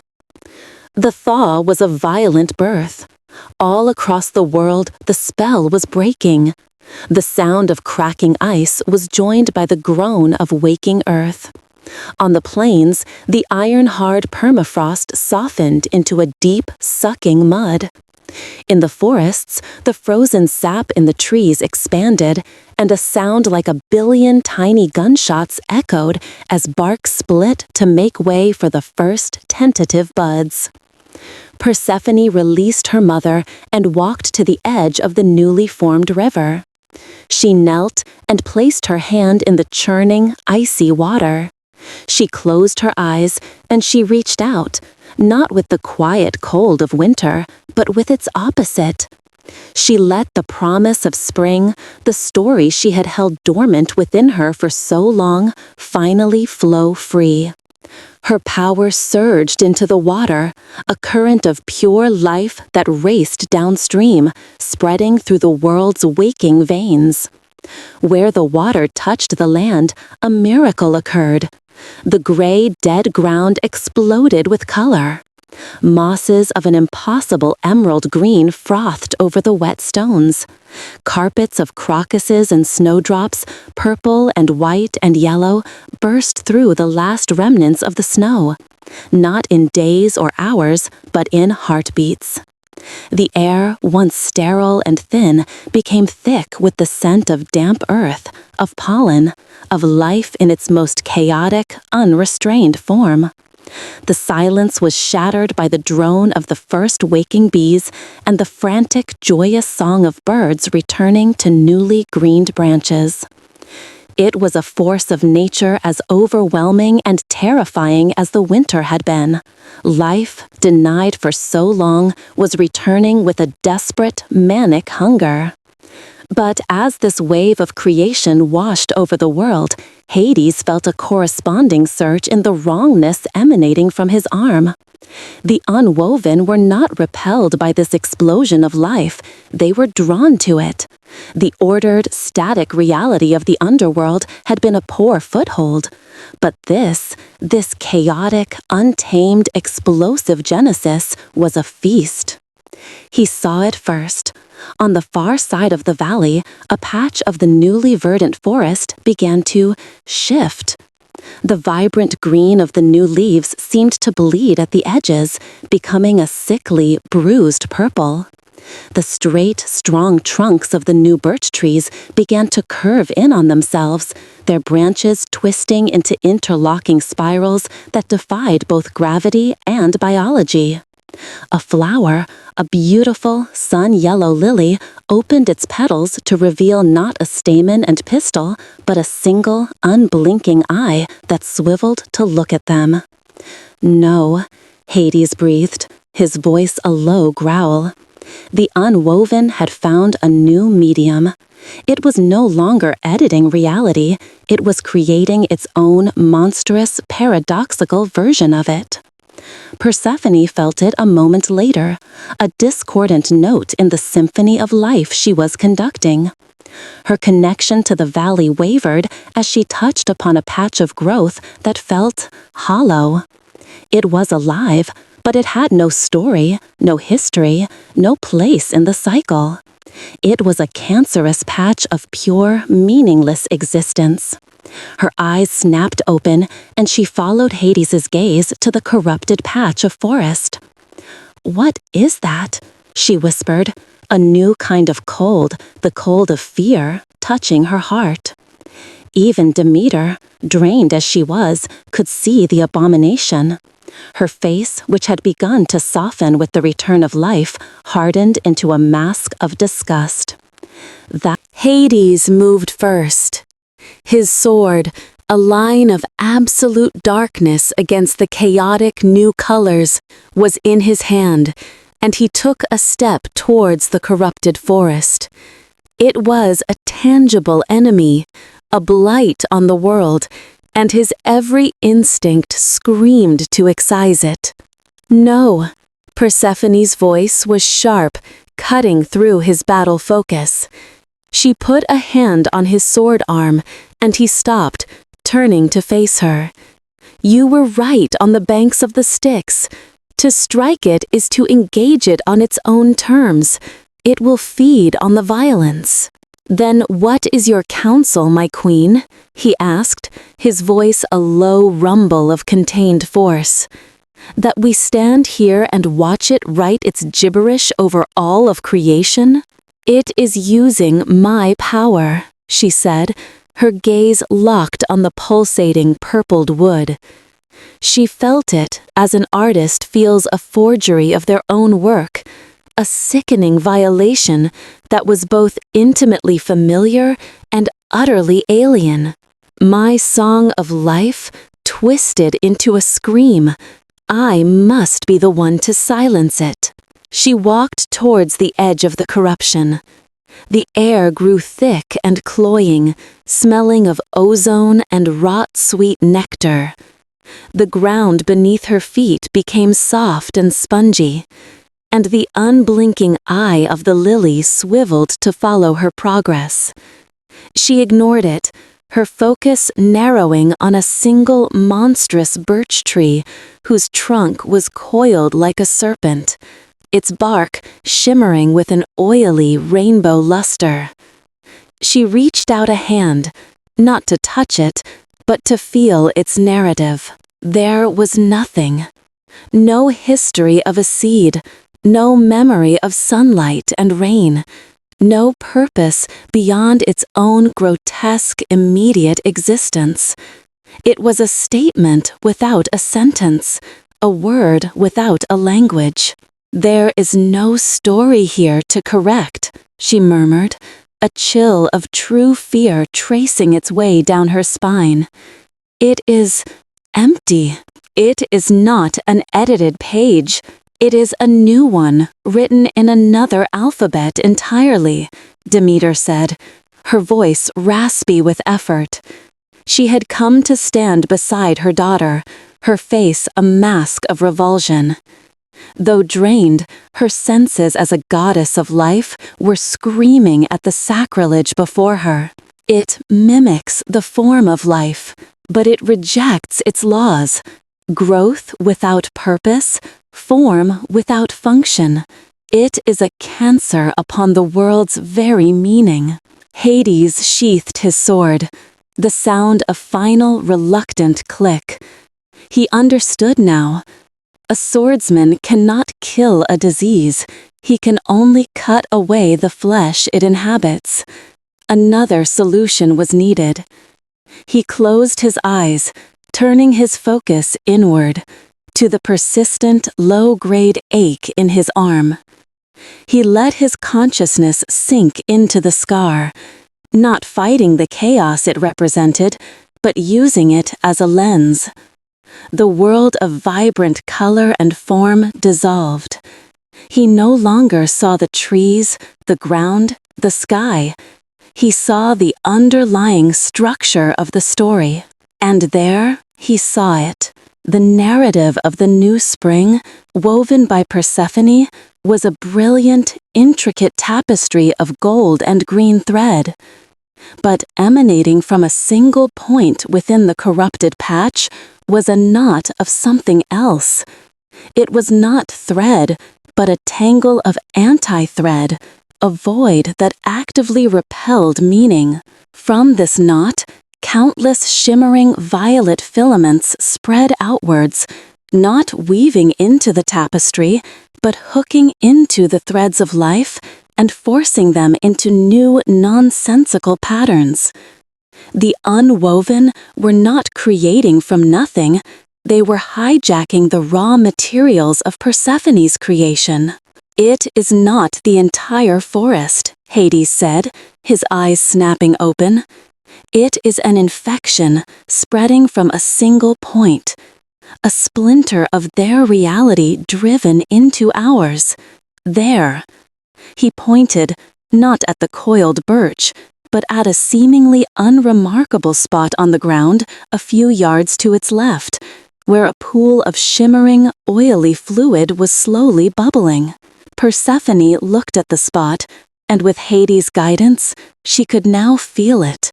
A dissonant hum beneath the symphony of life. A vortex of conceptual emptiness that was sucking in her power and spitting out blasphemies. Demeter acted. She could not fight the unwoven's chaos, but she could reinforce the world's order. She lifted her hands, her face etched with a terrible concentration.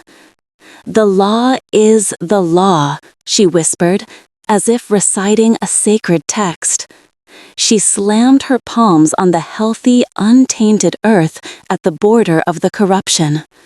A wave of pure, concentrated reality pulsed from her. The green of the moss deepened to a dark, primal viridian. The flowers on the healthy side of the line turned their faces away from the blight as one. The trees at the border drove their roots deeper, weaving them into a subterranean wall of gnarled, living wood, a physical and metaphysical quarantine. The frantic, manic pace of the new spring in that area slowed, solidifying into a pattern of ordered, deliberate growth. She was building a dam of natural law to hold back the tide of chaos. The effort made her stagger, and Hades put a steadying hand on her shoulder. But her work was done. The spread of the corruption halted. Now it was contained. Now it had to be destroyed. "I cannot heal it," Persephone said, her resolve hardening. "It does not want to be healed. It must be unwritten." She stepped up to the quarantine line Demeter had created. She looked at the bubbling pool, the source of the infection. She would not try to rewrite its empty story. She would impose the one story that is absolute and cannot be defied. She reached for the power she had accepted from her mother. She called upon the diamond tear, the heart of winter, the wisdom of the quiet end. The silver frost on her tunic began to glow, and the air around her grew still and cold. The manic energy of the spring recoiled from her. She lifted her hand, and from her palm she directed not a beam of light or a wave of force, but a single, declarative concept. Your season is over. The power flowed from her, a wave of profound finality. It was not a violent attack. It was the simple, inexorable truth of a page being turned. When it washed over the corrupted patch of forest, the effect was immediate and absolute. The unblinking eye and a lily closed, and the flower did not wilt, but crumbled, its petals dissolving into a fine gray powder. The coiled birch tree shuddered, its oily sheen fading, and its impossible curves straightened for a moment before the entire tree collapsed into a pile of sterile, lifeless dust. The very ground beneath them, the spongy, shifting substance, dried and cracked, and became nothing more than a stain on the earth. The bubbling pool, the heart of the infection, simply ceased to be. The violet filaments of chaos that Hades could perceive snapped and dissolved, their connection to this reality severed. In a matter of seconds, the entire blasphemous growth was gone, but it did not leave behind fertile ground ready for new life. It left a scar, a perfect circle of barren, gray dust, utterly devoid of life, a patch of metaphysical nothingness etched into the landscape. No moss would grow on it, no seed would take root in it. It was a place where a story had been so thoroughly ended that no new one could ever begin. Persephone lowered her hand, a deep, soul-weary exhaustion settling over her. The joy of bringing the spring had been tainted. She looked at the gray, dead circle, a wound on her new creation. "That is the price," Hades said, stepping to her side. His voice was grim, but filled with a quiet pride. "We cannot erase their words. We can only burn the page they were written on." Demeter surveyed the scene, the vibrant, living wall of her making, and the dead, sterile circle it contained. "So this is the new bargain," she said, her voice heavy. "Not just a turning of the seasons, a constant war to protect them." Persephone looked out over the valley. The spring was still raging, a beautiful, chaotic, and now vulnerable thing. Her work was not done when the last flower bloomed. It had only just begun. She was not merely the goddess of spring. She was its sentinel, its warden. Every leaf, every seed, every new life was now a part of her kingdom, and a potential foothold for the enemy. Her season of life would be a season of eternal vigilance. "Let them come," she said, her voice quiet, but resonating with the dual authority of the queen she had become. "Let them see what happens when they try to tell their story in my garden."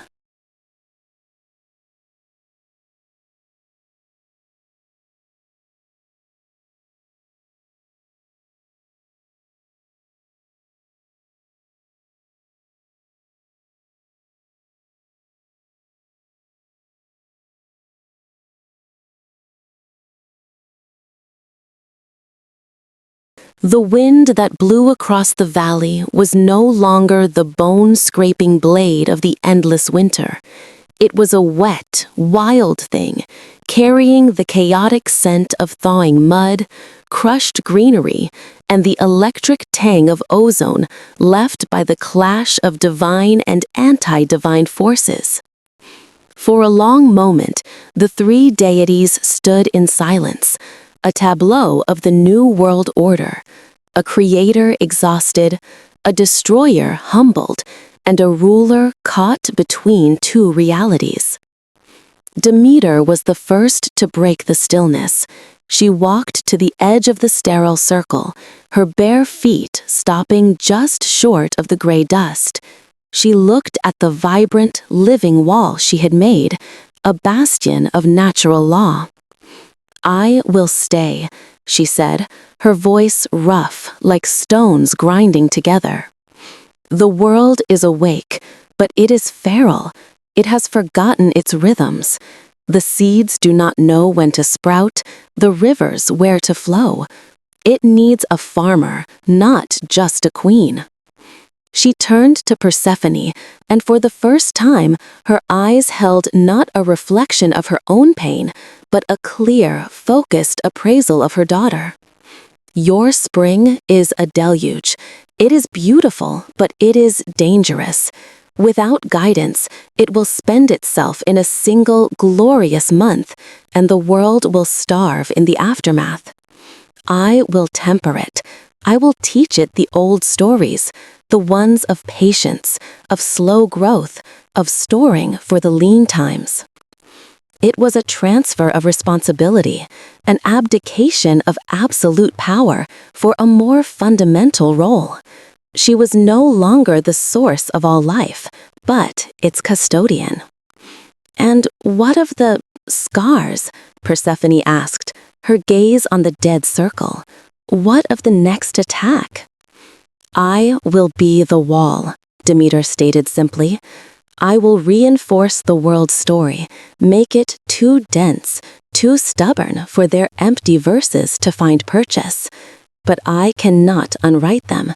That is your task, yours and his. She gave a curt nod to Hades, an acknowledgement that was both a truce and a burden shared. Hades stepped forward, his eyes never leaving the horizon, as if he could see the subtle shimmering of other realities just beyond the veil. We will return to our throne. The scar is a gateway, but it is also a watchtower. From my realm, I can feel the story's foundations. I can sense where the next crack will appear. The parting was without ceremony. Demeter placed a hand, now rough with the feel of soil and bark, on Persephone's cheek. Be wise, my daughter, she whispered, a blessing and a command. You hold the balance now.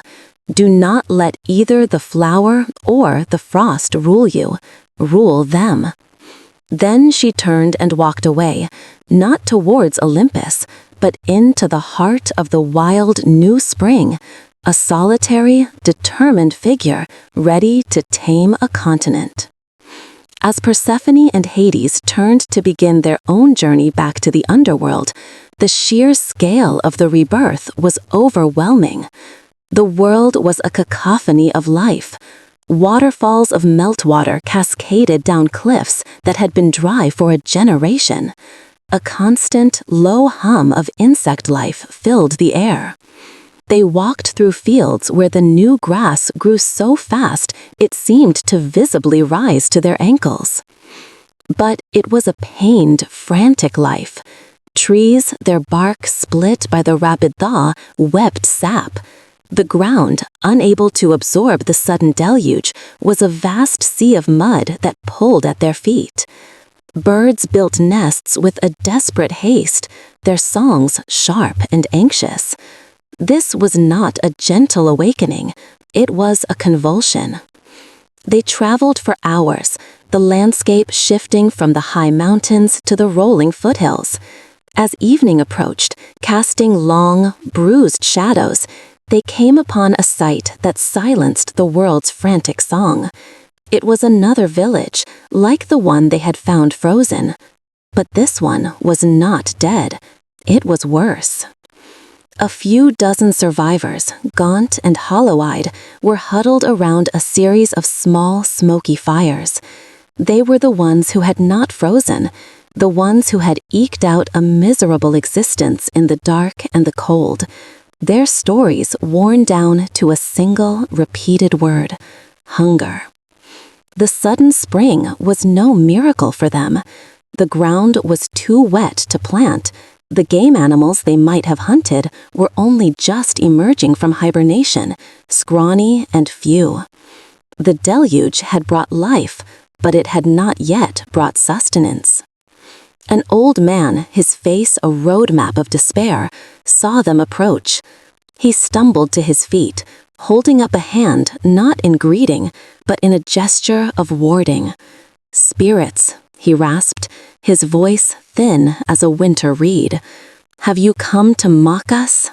to show us a world of green we cannot eat before we die. Persephone's heart ached. This was the consequence of the great divine war. These mortals were the grass trampled by the fighting elephants. Their hope was broken. Their story had stopped. She walked past the fearful man and knelt in the mud at the center of the camp. Hades stood back, a silent, dark sentinel, his presence a promise of finality that kept the more fearful villagers from fleeing. He rested his hand on his sword hilt, but his gaze was soft as he watched his wife. Persephone ignored the stares, the whispers. She closed her eyes and pressed her palms flat against the cold, wet earth. She did not command flowers to bloom or vines to grow. That was a display, not a solution. Instead, she listened. She listened past the mud, past the frozen depths, listening for the deep, secret story of the soil itself. She found them. Their return to the underworld was a silent procession. The hidden gate sealed behind them, and the frantic, chaotic noise of the spring was replaced by the profound, resonant stillness of their realm. The shades, who had been skittish and uncertain since the violation of the Styx, turned as one towards the approaching figures. They did not bow out of fear, as they did for Hades alone, but out of a deeper, more instinctual recognition. They sensed the change. They felt the presence of not just their king, but their queen, who now carried within her the undeniable authority of a season of endings. The very air of the asphodel meadows seemed to lose its static quality, taking on a subtle, cyclical cadence as if the entire realm were breathing in time with her. They reached the great hall and ascended to their thrones. The black obsidian of Hades' seat seemed to absorb the light, a point of absolute finality, while the pale, flower-carved marble of Persephone's now held a faint, silvery luminescence, like moonlight on frost. As Hades sat, a tremor of agony shot through him, more intense than anything he had felt before. His scar erupted in a blaze of violet light, and he gripped the arm of his throne, his knuckles white. "They are not just probing," he ground out, his eyes squeezed shut as he translated the chaos he felt. "They are tearing the entire world. Demeter's wall is holding, but the story is fraying everywhere at once. The sheer force of the new life is a paradox they can feast on for eternity. We cannot fight them fire by fire. We will spend the rest of time stamping out these circles of dust." Persephone looked at him, at the raw chaos flaring from the wound that was meant to have been a mark of his order. She saw the truth in an instant. Their bargain, their beautiful, hard-won solution, was the problem. It was a patch, a new chapter stapled into an old book. It was not seamless, and the unwoven were pouring through the gaps. "Then we must make it seamless," she said, her voice ringing with the clarity of a striking bell. "We do not need a new chapter. We need to rewrite the entire book, from the first word to the last." He opened his eyes, the violet light in his scar reflecting in their dark depths. He saw not a desperate plan, but a forging of a new cosmic law. "What you propose, it is the work of the fates themselves." "The fates transcribe the story," Persephone countered, rising from her throne to stand in the center of the dais between them. "They do not write it. We are its protagonists, its beginning, its middle, and its end." She held out her hands, one towards her husband, the other towards the unseen world above. She closed her eyes and reached out, not with the power of spring or winter, but with the authority of the balance between them. She sought one other player in their story, the only one who could weave the first thread. Miles above, in a rain-lashed forest, Demeter stopped her work, guiding a new river into its channel. She looked up at the sky, her head cocked as if listening to a distant music. She felt the call, a pull not on her power, but on her very essence. She understood. She sat upon the wet earth, closed her eyes, and began to weave. In the underworld, Hades saw it through his scar sight. A single, brilliant thread of pure gold, shimmering with green life, appeared in the conceptual space of their reality. It was the story of the seed, the sun, the harvest, Demeter's part, offered freely. "She offers the beginning," Persephone said, her voice a low hum of power. "You, my husband, must offer the end." Hades looked at the golden thread, and then at his wife, standing as the fulcrum between two worlds. He nodded. He placed his hands on his obsidian throne and did not push chaos out, but drew order in. He reached into the heart of his domain, into the absolute certainty of finality, the core principle of his existence. A second thread appeared, weaving into the space beside the first. It was not black, but a deep, star-flecked silver, the color of a moonless midnight sky. It did not sing with life. It resonated with a profound, peaceful silence. It was the story of the falling leaf, the sleeping root, the quiet grave, the story of rest. Two threads, one of gold and one of silver, hung parallel in the space between the thrones, representing two opposing, irreconcilable truths. They were the paradox.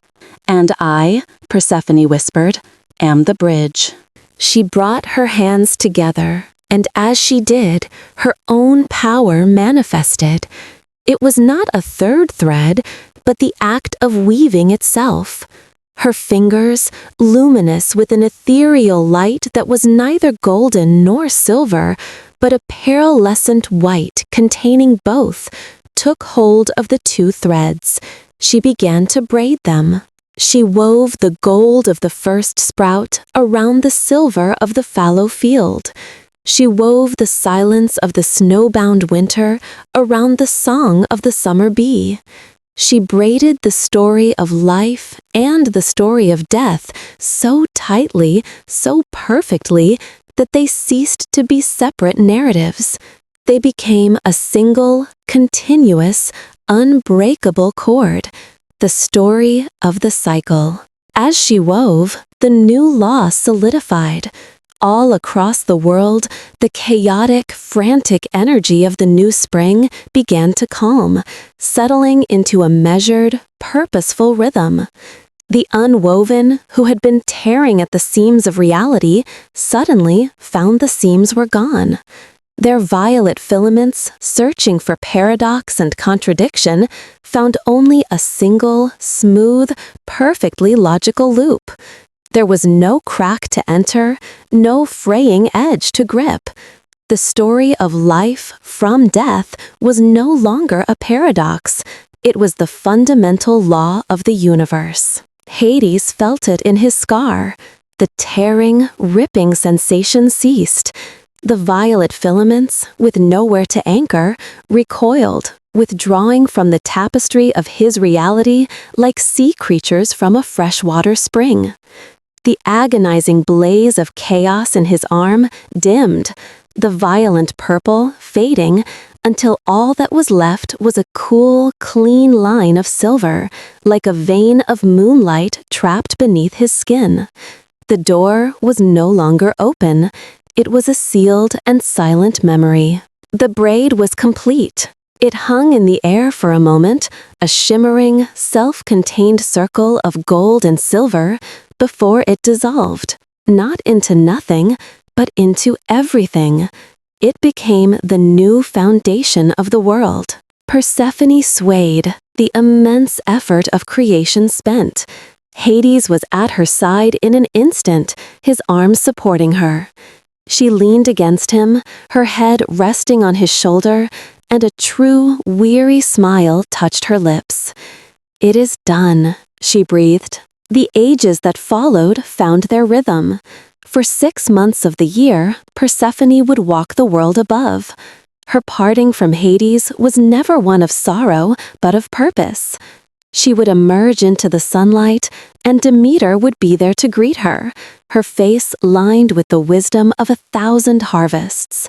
Together, they would guide the story of life, a season of work and light. And when the last grain was cut and the leaves began to turn, Persephone would make her descent.